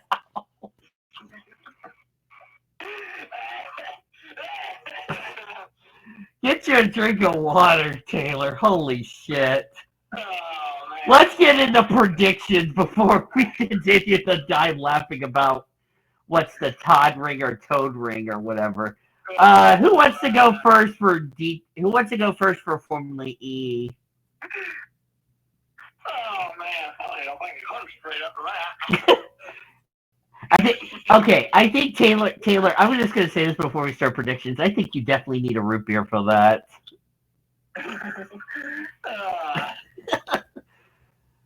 Man of the out. No, this is what we call. At least Cody has more. At least Cody's so smart, unlike Tyler on LTR.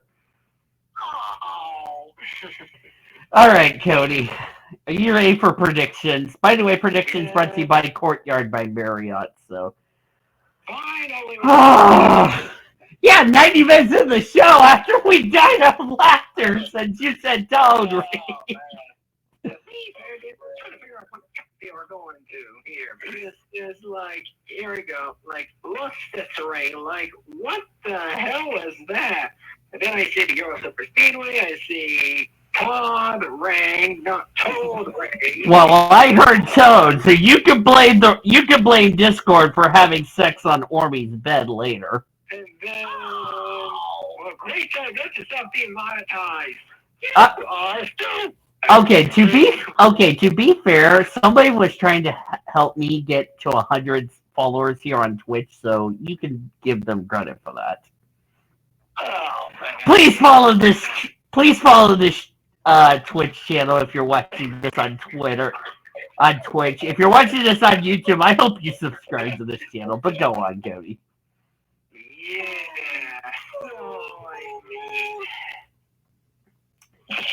I do not know if Cody has not updated the global standings last time I checked. No, it's still the same. I think we all took care of that. Oh, yeah, we didn't do them last time out. Yeah, we actually postponed them, but anyway. Postponed it. Now let's go into the actual predictions for once. Yes. All right, Cody. Who you got this weekend for Formula E? It'll be Cody, then Taylor, and then our drivers will make their picks later. So. Yeah, and let's be fair. Probably, I don't know if they're going to make the same picks as me or they're making different picks because here's the dealio for this week. It's a double. It's a double header. On the line. They might end up doing something that people usually do in Survivor when comes merge. Oh, so, boy. Yeah. Maybe it's going to be something better on me. Anyway, here we go. All right, here we go. Finally. And my driver to win for this event. I will say this. If you won at least once, and 2 of the 3 double headers. I mean, winning at least 1 to multiple double headers, that's already impressive. And you know what you got. So I'm going to go with the most consistent driver over the last handful of races, Nick Cassidy, for the win. Kill. Stay away from. This particular driver,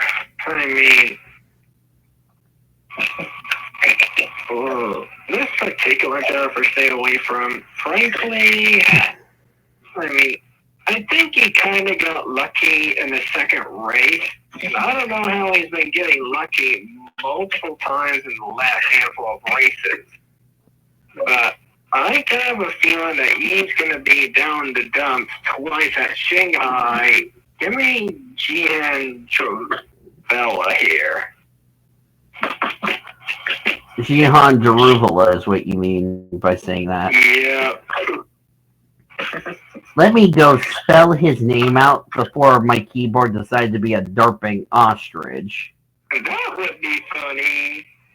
Yeah. Then you're thinking, oh, it's going to go straight into the Xfinity series. Ahem. Oh, just like Toast Ring. Croak? Oh, alright. Get it? Because it go croak?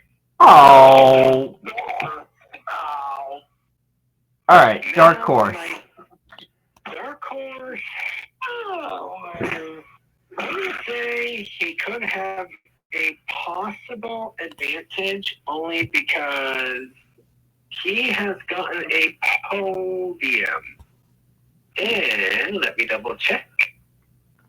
Taylor got busted by David. Got a podium 4 out of 6 of the doubleheader races so far. I expect him to be this consistent again. Hopefully he doesn't prove me wrong. Oliver Rowland as my dark horse.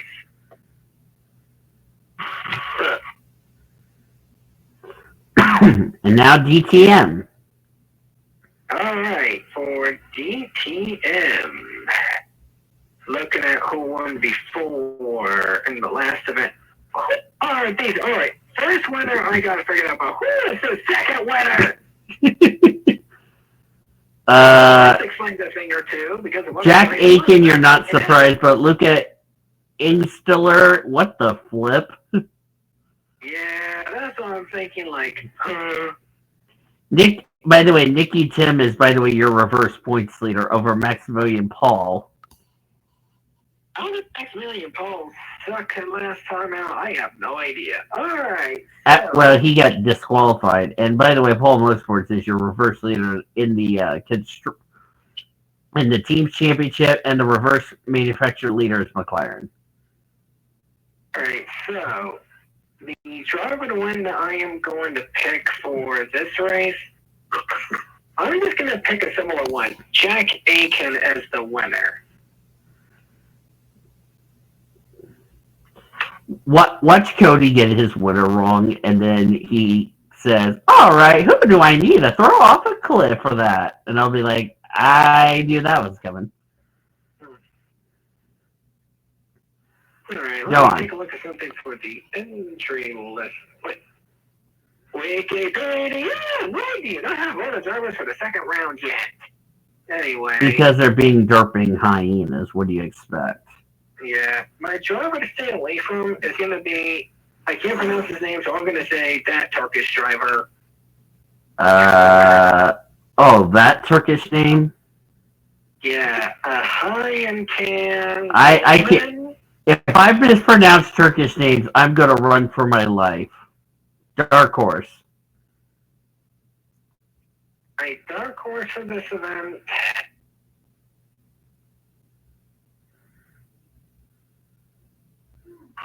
I'm going to go with a veteran. Let me go look up. Veteran for this one. All right.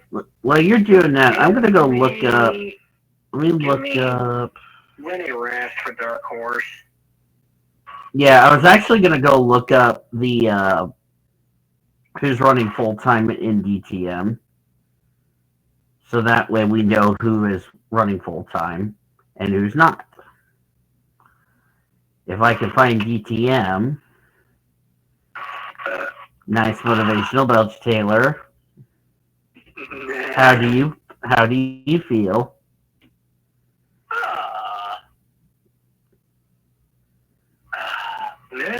What's next? IndyCar F1 or what? We're going to save that separate. Taylor, you're up next.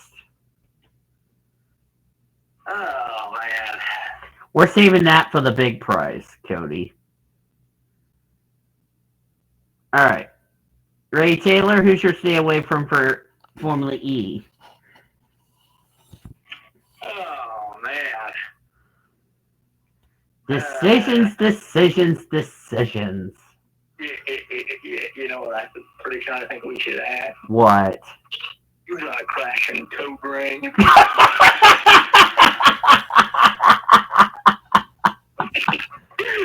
He said it, Cody, not me. I didn't say it.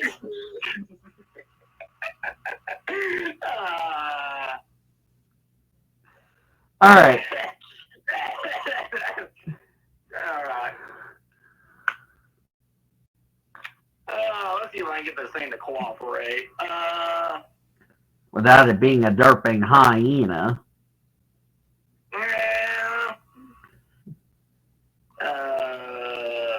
Let's see. How about I will take Jahan Durabala, right? You pronounce his name for saying Jihan Darubala. Yeah, Harry. Congratulations, you ripped off Cody's pick. Good job. Now how do you plead? Oh. Dark horse. Oh, I'm gonna die laughing if you and Cody get that stay away from wrong, and I'll be like, I told you so. I told you so. let's see here.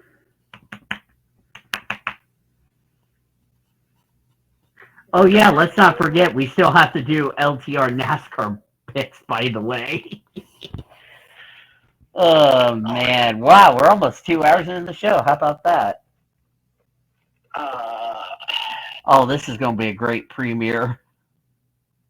I will say Sebastian Bleming will be my dark horse.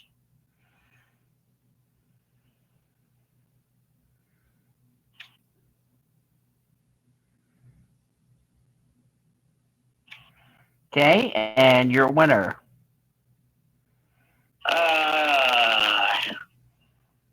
know what? I'm going to take Oliver Rowland to win.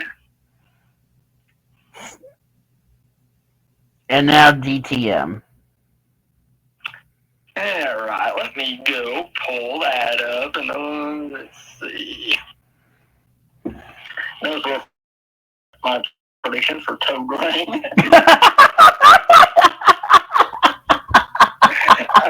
Let's see. Only on Triple P do you find something that is hilarious and funny at the same time. All right, let's see here. Results. I want 2024, you know. I want 2024, you derp. That's Zachary Taylor's favorite quote. I want 2024, you derp. Let's see here. I will say. Next year he's gonna say, I want 2025, you derp. Knowing you're gonna say that, Taylor. Okay, let's see. How about I take Ricardo Felber as stay away from? Ricardo Feller. Your dark horse. I will take Arjan Miani or Arjan Minot. Oh! Santino's most hateful teammate. From F2, that is. Let's see. I will take, for my winner, I want to take Marco Whitman. I'm not surprised you took him. And now this is the part where Cody's going to ask, what method am I going to steal? I'm going to go regular method. And by the way, my drivers are going to use my picks for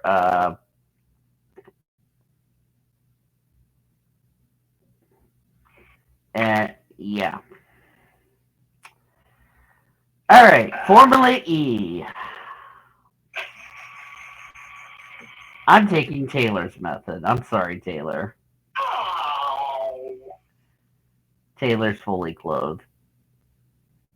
Yes, I am.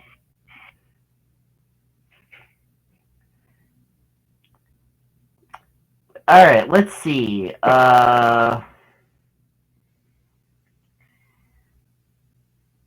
I'm gonna say Nick Cassidy as my stay away from.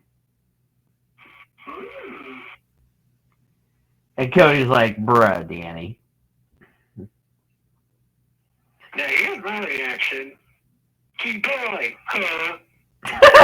What?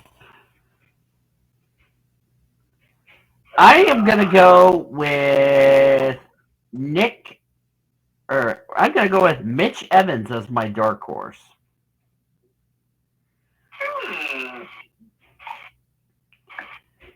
And I'm gonna say I am going to take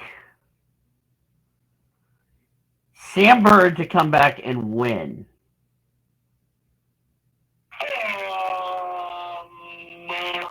Is not an answer.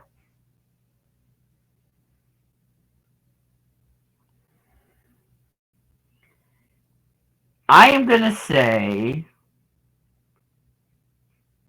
I'm going to take Lucas Auer as my stay away from. My dark horse?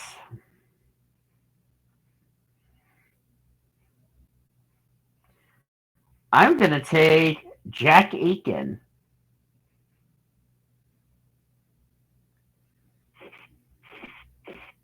And my winner? I'm going to take Renee Rass. All right. All right, you guys ready to make your F1 and IndyCar picks? Certainly. All right, let's remind ourselves Larson is not too easy for stay away from, so just we're clear on that. Cody, time for you to make your IndyCar. What do you want to do? Monaco and IndyCar? I'm gonna go first. All right, who you got to win? I already know who you're picking. Wink, wink. So obviously you're going to say Max Verstappen. Let's just go to stay away from. Yeah, let's just say we're gonna be another episode of the Formula Verstappen series. The days of Max Verstappen winning accepted. Yeah. Now on to our stay away from. Is there anyone that somehow shocked us with a good finish I can pick? Wait a minute. Maybe him? Yeah. Now let's see. Out of all these drivers that are too easy, Fernando Alonso's too easy. Valtteri Bottas, Logan Sargent. Well, that's no surprise. Pierce Gasly. Did you say Pierre Gasly or Pierce Gasly? Wait, did you say Pierre Gasly or Pierce Gasly?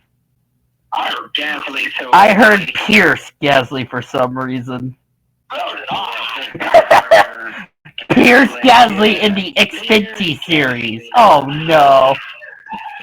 Yeah, basically speaking, the bottom five are too easy for stay away from. Plus Alonso.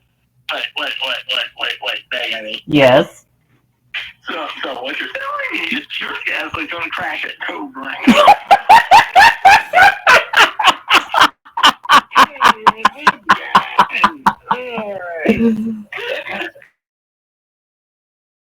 The school throughout the entire year, Taylor.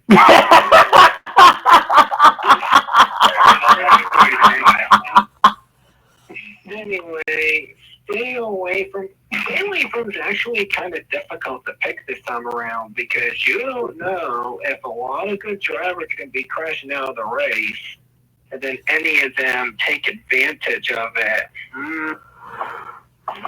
That's tricky. Unfortunately, there ain't many good ones to pick. So I guess I'm probably gonna go with.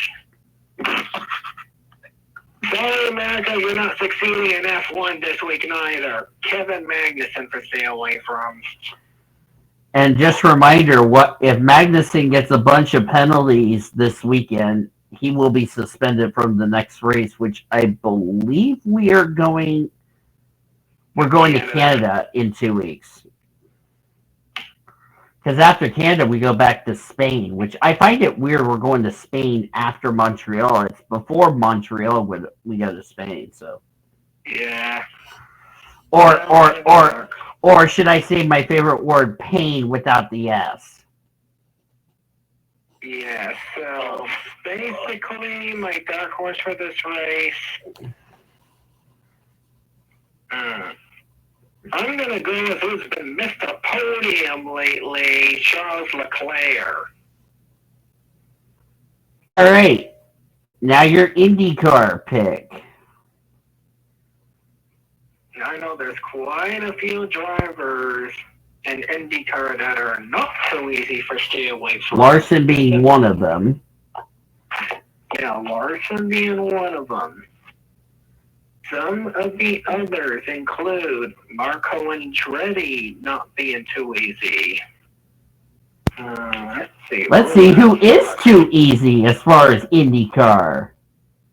Catherine Legg is not too easy. Ryan Hunter-Ray, Connor Daly. Yeah, I mean, my favorite driver would possibly be either too easy or not.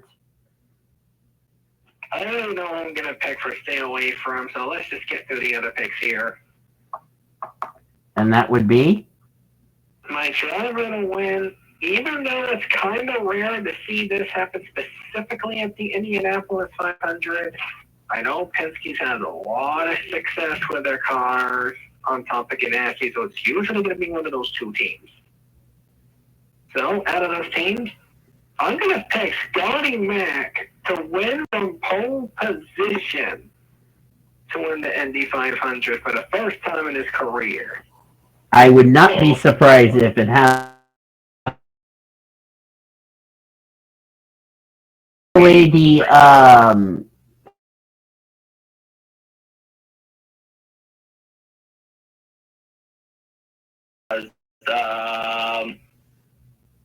Somebody Nigel or something like that. Nolan Siegel, thank you, producer. Nolan Siegel, thank you, producer. There you go. Good job, Zachary Taylor. Oh, Nigel said.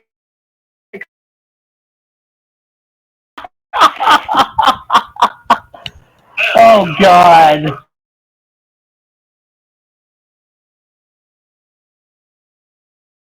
And we just came back from having last week off. Oh, goody. I can't wait for next Were week's you show. excited about fighting in West Wilkesboro? That's it. You're out of here. Stay away from.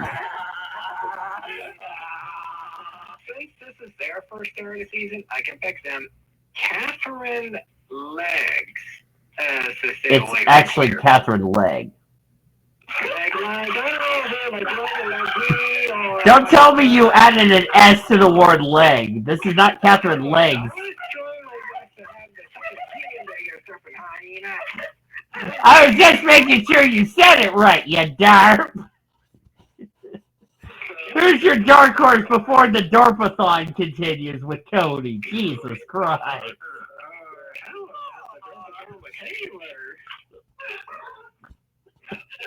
Now we can get to the dark horse. Dark horse, this one's gonna be quite tricky.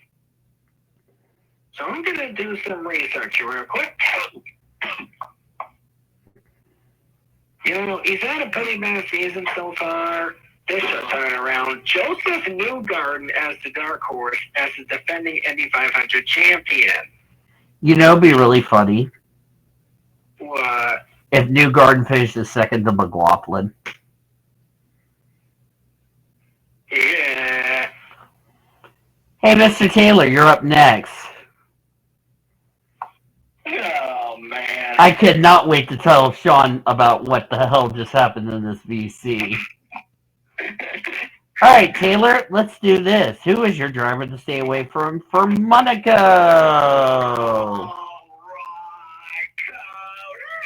What did he do?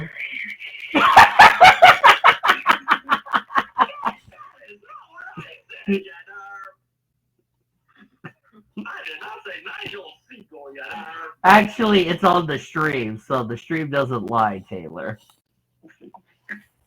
So there is somebody else who's also laughing, and it's my beaver Bucky. Oh no! Don't make me bring up that noise again. No, Bucky's laughing at Taylor for saying Nigel Siegel. All right, for real, Taylor. Here's your stay away from before we have to bring out Pete Orman. That'd be a good place. That'd be a good person to crash in Code Greg.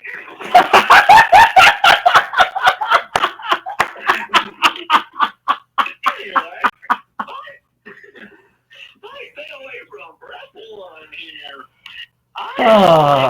Memorial Day. I am going to say the driver, I think, is going to have a rough time in Monaco and not have a good race. I'm going to say Lewis Hamilton. Excuse me? Good job. Now the others will think that you are, That's a Brum moment. Yeah, he finished well, so he's not too easy. Dark Horse. I swear, Taylor coming up with this crazy prediction. I'm going to really question his strategy here. I am going to say, for my Dark Horse, give me Max Verstappen. Oh God! Don't tell me he's gonna come up with a crazy prediction. Cody, I think he's going up with a crazy prediction. Everybody hide your root beers right about now. Taylor, the Trump and the points again exiting this week. Here's your winner. I think Cody was over down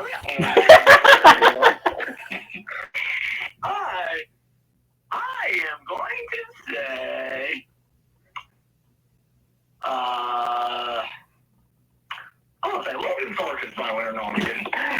Yeah, if you would have picked that, Cody and I would look at you and say that's automatic.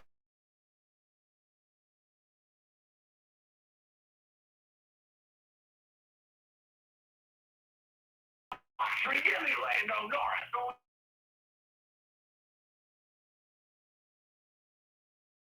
Cody and I are looking at each other going, yeah, Taylor's definitely drunk on root beer. Get ready to not sweep with that broom, Taylor. Wink, wink. Stay away for IndyCar, the Indy 500.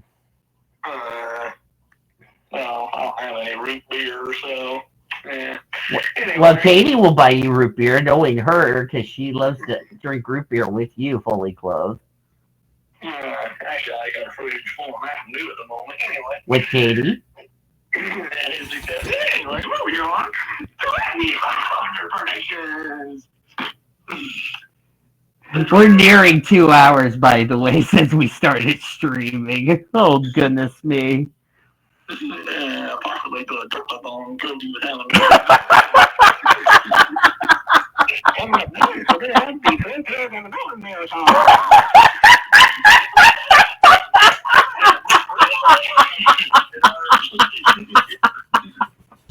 Anyway, I'm going to throw him Cody Smart down the mountain. Anyway, my daughter to stay away from getting back on track here. Range 500. I'm going to say Marco is ready. That's a bruh. Dark Horse. Well, let's see. Dark Horse. Give me none other than Scott Dixon as my Dark Horse. Oh, brother. And who's your winner? I'm really scared about this.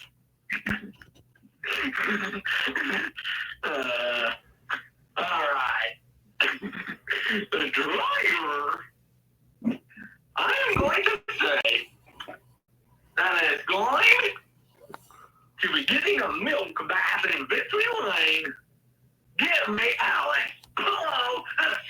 Indianapolis.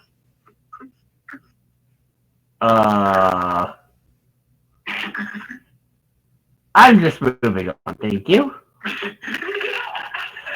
And now I get to steal Taylor's method again. Oh, well, you don't say Catherine White's like Cody Smart did. Yeah, but I'm not picking her. Let's get that right. You guys are definitely going to be questioning the stay away from Charles Leclerc. This is why. Monaco has never been kind to him. His last 2 finishes, he's only finished in the points. Everything else, 4 of his last 6 starts has resulted in a DNF or a DNS in 2021. Dark horse, give me Georgie.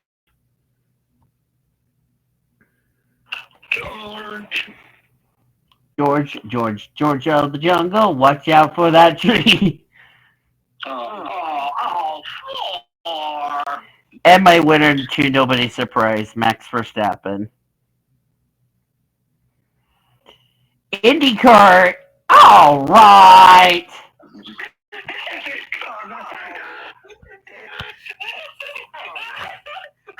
You understand this is being recorded, okay? All right. Jesus Christ. Stay away from his, I'm not going there, thank you.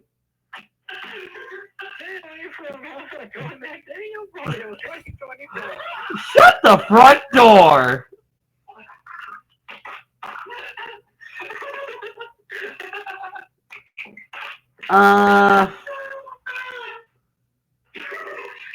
Let's move on before you kill me.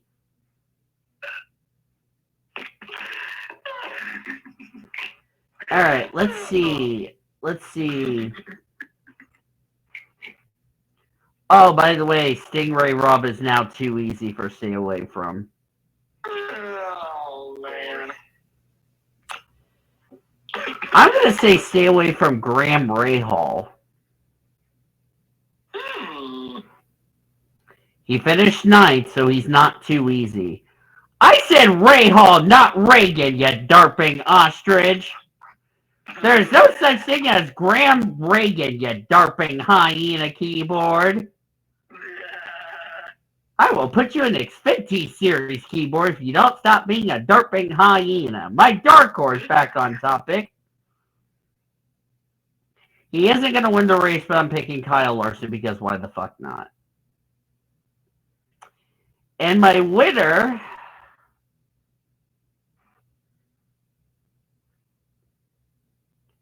You know what, Taylor? I'm going to come join you on the Kool-Aid train. Give me Alex.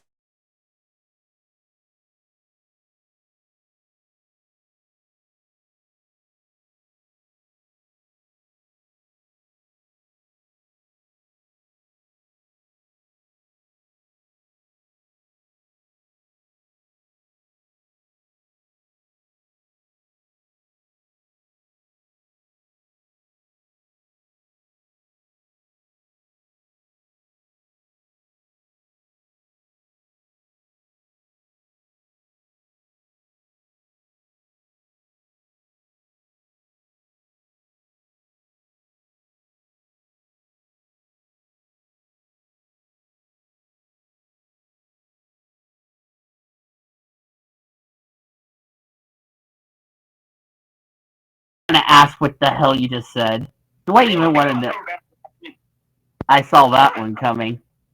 I think Cody was thrown down the mountain. All right, we're finally going to get to the NASCAR picks. All right, so this weekend is, as I said, Charlotte, Indy, Monaco, and all the yada, yada, yada. We have the Craftsman Truck Series race. You can catch the North Carolina Educational Lottery 200 at 8:30 p.m. Eastern Standard Time on FS1. You can also listen to the race on the Motor Racing Network, the voice of NASCAR. Saturday is the Xfinity Series race. You can catch the BetMGM 300 Saturday at 1 p.m. Eastern Standard Time on Fox. You can listen to the race on the Performance Racing Network and also the Sirius XM radio. And you can catch the Coca-Cola 600 Sunday night for the Cup Series at what? Is it what, 6 p.m. or is it 5 p.m.? 6 p.m. Eastern Time on Fox. You can listen to the race on the Performance Racing Network, the voice of NASCAR and the other guys. So, yeah. So, what do you think we're going to see for this race, Mr. Taylor? Oh, man.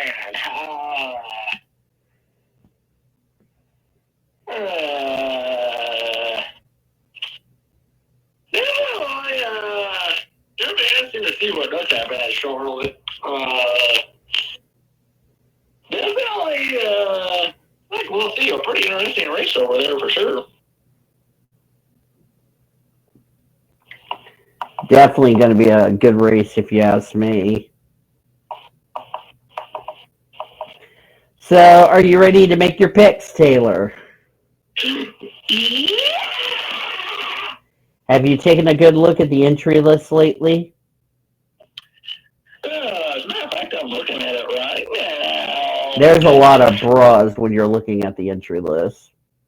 Yeah, who is this? Akinori Ogata, I pronounce that name? He's been in that series for quite a while.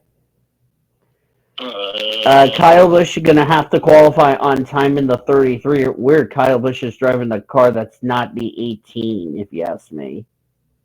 Or the 54. That too in the Xfinity Series. Or the Xfinity Series. All right.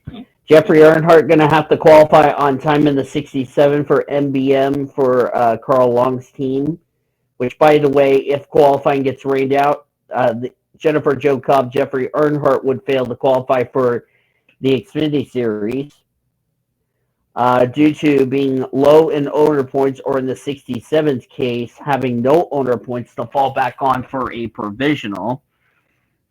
In Xfinity, it would be Kyle Busch and I'm trying to think who the other drivers. Oh, Noah Gragson would go home if qualifying gets rained out due to those two cars having no points to fall back on for a provisional.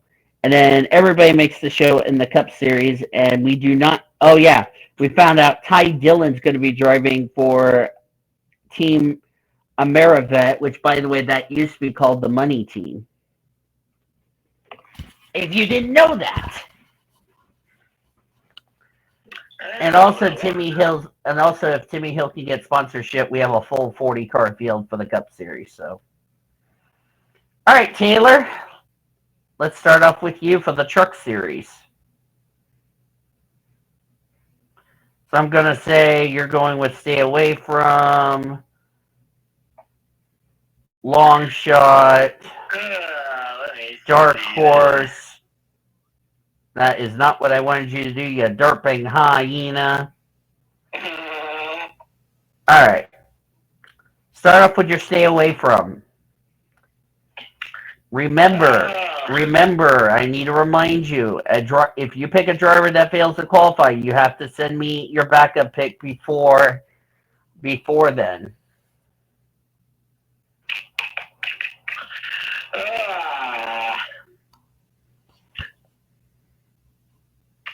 Let's see. I will say.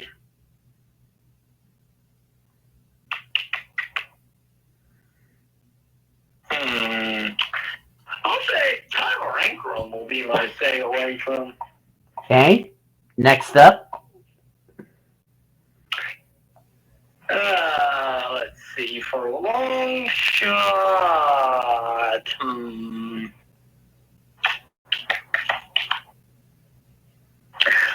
Let's see here. I will say. Forgot to mention the points going into Charlotte for LTR will be down in the description before I forget. So, yeah.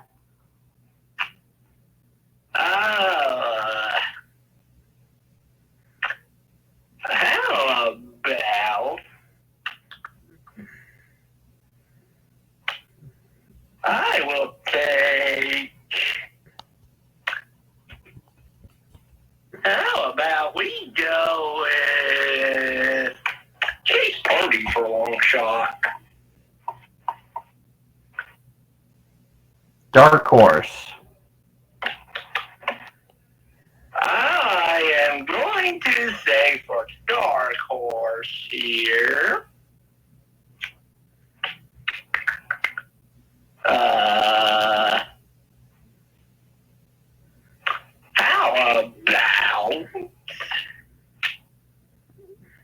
How about Nick Sanchez?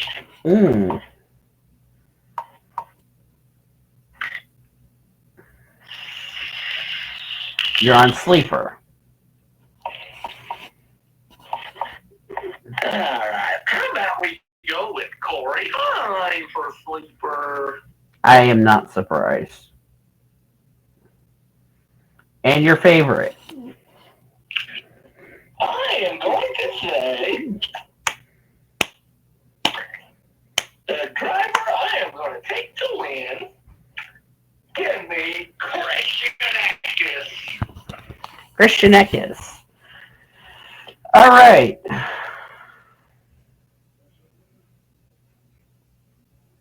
All right. For me,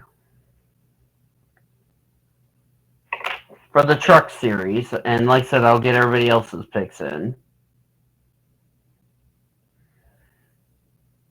All right. My favorite, I'm going to keep it going. Corey Hine. Stay away from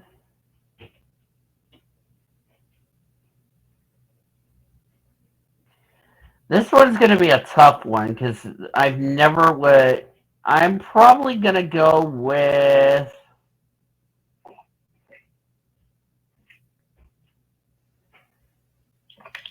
I'm going to go Ty Majeski.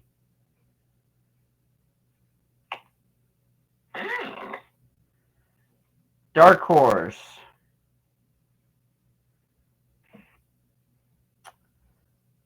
I am going to go with.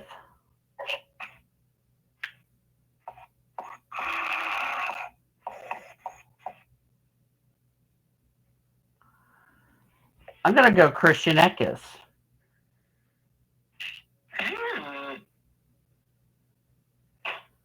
Sleeper.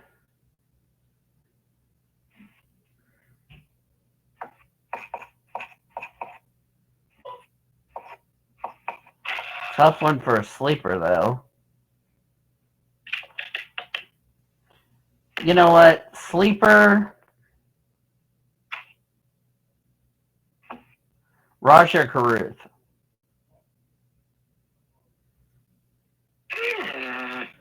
And my long shot.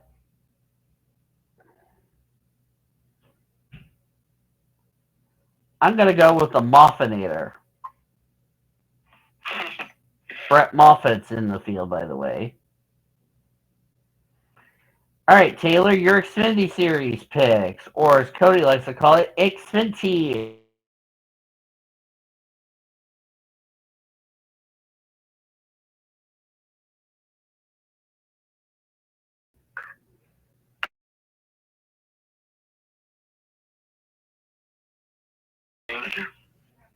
Give me a second.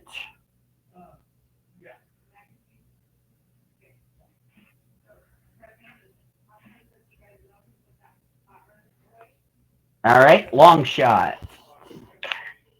Give me Anthony Alfredo. You're crazy, Taylor. He's been getting some really good finishers recently. Dark horse. Alright.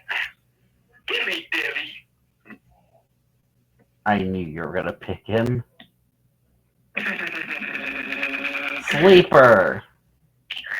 Give me Eric Almirola. Nope, it's Ty Gibbs. Oh, wait, well, you know what? Give me Ty Gibbs then. Yeah, because that got changed just now. That's why I said, oh, Elijah's favorite driver's in the 20 this weekend. And that's why you're like, oh, I think I know where you're going. You said that earlier in the show. And you're like, now you know who I was referring to. Yeah. You were not expecting Ty Gibbs to be in that Xfinity car, were you? Not really. And your favorite! I think will win the Xfinity race. Cody. Cody is not so smart because he's not smart enough to be as fast as Xfinity Internet. Oh. Not accepted if Cody does anything to me.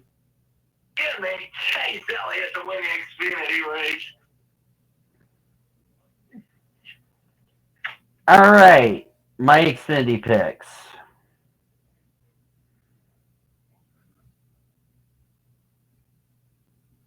Not so fast, Taylor.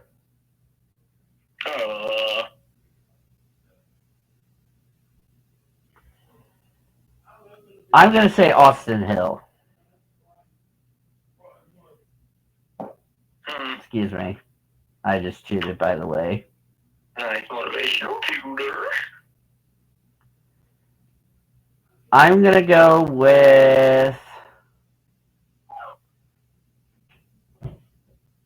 I'm going to say... Oh, by the way, Natalie Decker's in the field, by the way. A.K.A. Ormy's girlfriend. Oh.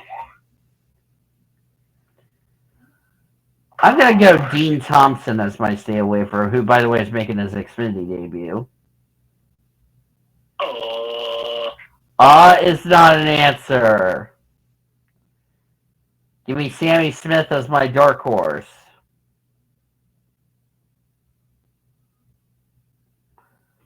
Sleeper, Sam Mayer, who won the last time we're on a mile and a half. That was back in Texas.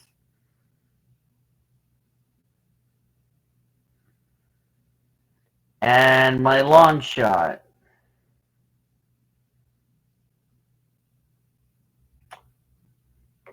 Justin Allgaier.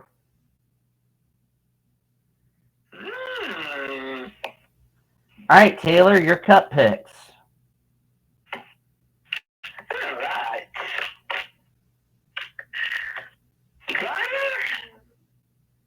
I am going to say to stay away from. I'm going to say William Byron will be my stay away from. Interesting pick. Long shot. All right. Give me Justin Taylor.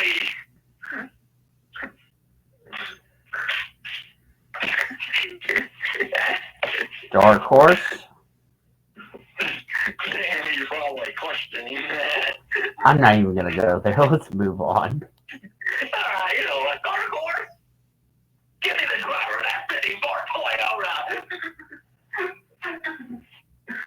And I got a message. Oh, it's Sean. You're on Sleeper. Hold on, I need to get a pillow away from it all. Zachary Taylor's going to have to go 600 miles to do that. Just kidding. All right.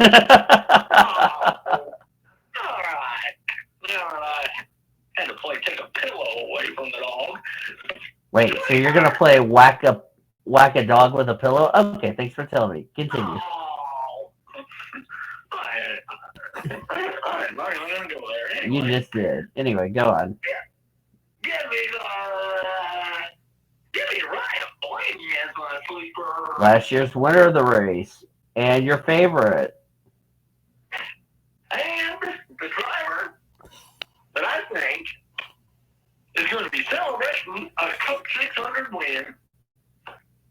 And drinking Coca-Cola with Zachary Taylor for the rest of the summer is... I was debating between a number of drivers for this. But I think the one I'm going to go with, give me that 5 car to be a victory lane.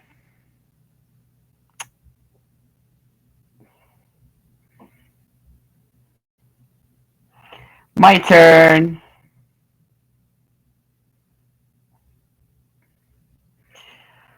I'm going to have to disagree with you, Taylor.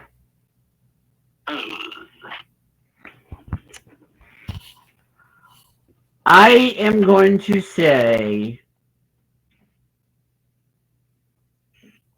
for my favorite,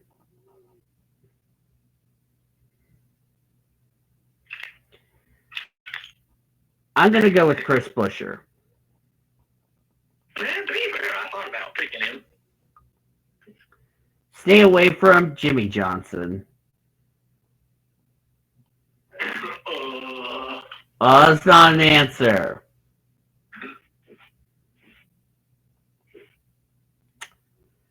My dark horse. Hey, Taylor, you should have picked him. MTJ, my dark horse. Blaney will be my sleeper.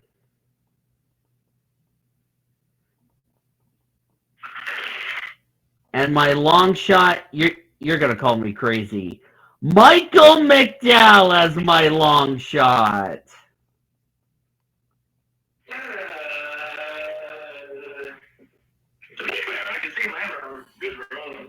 Yep. All right, Mr. Taylor, your final thoughts before we start the Memorial Day Weekend Fest, which this show is about to pass almost 2.5 hours after our funny laughs and all that yada, yada, yada. Oh, man. Yeah, well, definitely heading into some of the biggest races of the year. Crown jewel events and Indy and F1 and NASCAR racing and some of the crown jewel races and definitely the Indy 500, one of the biggest races of the year, period. Definitely, I think we're going to be in for a good adventure this week. Oh, we're definitely in it. For me, I'm really excited to see what's going to happen this weekend. How is SVG going to do in his debut? NBM is also going to be racing the Coke 600. That's why the entry list has not been updated yet. Really excited to see how that will play out and what kind of racing will we see, from day to night. We're going to have to wait and see. That personal note, which is 2 hours and 22 plus minutes, which, holy cow, we apologize, but we had a lot of stuff to cover in that on this episode. I want to thank you guys a lot for joining us for tonight's episode of Triple P. Join us next week when we recap the Memorial Day Weekend Affair, which I know will be now another holiday. But we're just going to recap it just for the hell of it. And then we got Gateway coming up this weekend. Next weekend, we got Portland as well and other races and all that, yada, yada, yada. We're definitely. But if you guys like this episode, be sure to give it a like. If you haven't considered subscribing yet, I highly recommend you do so. In future episodes. Next, on behalf of Zachary Taylor, Cody Smart, I'm Dina Voyles, aka PCS Ray Blue, Hedgehog 26, signing out, saying you've been watching another broadcast courtesy of PCS Ray TV, the best in our racing since 2017. Have a great rest of your night. And Taylor, we survived another episode. We'll see you all next week on Triple B. Goodbye, folks.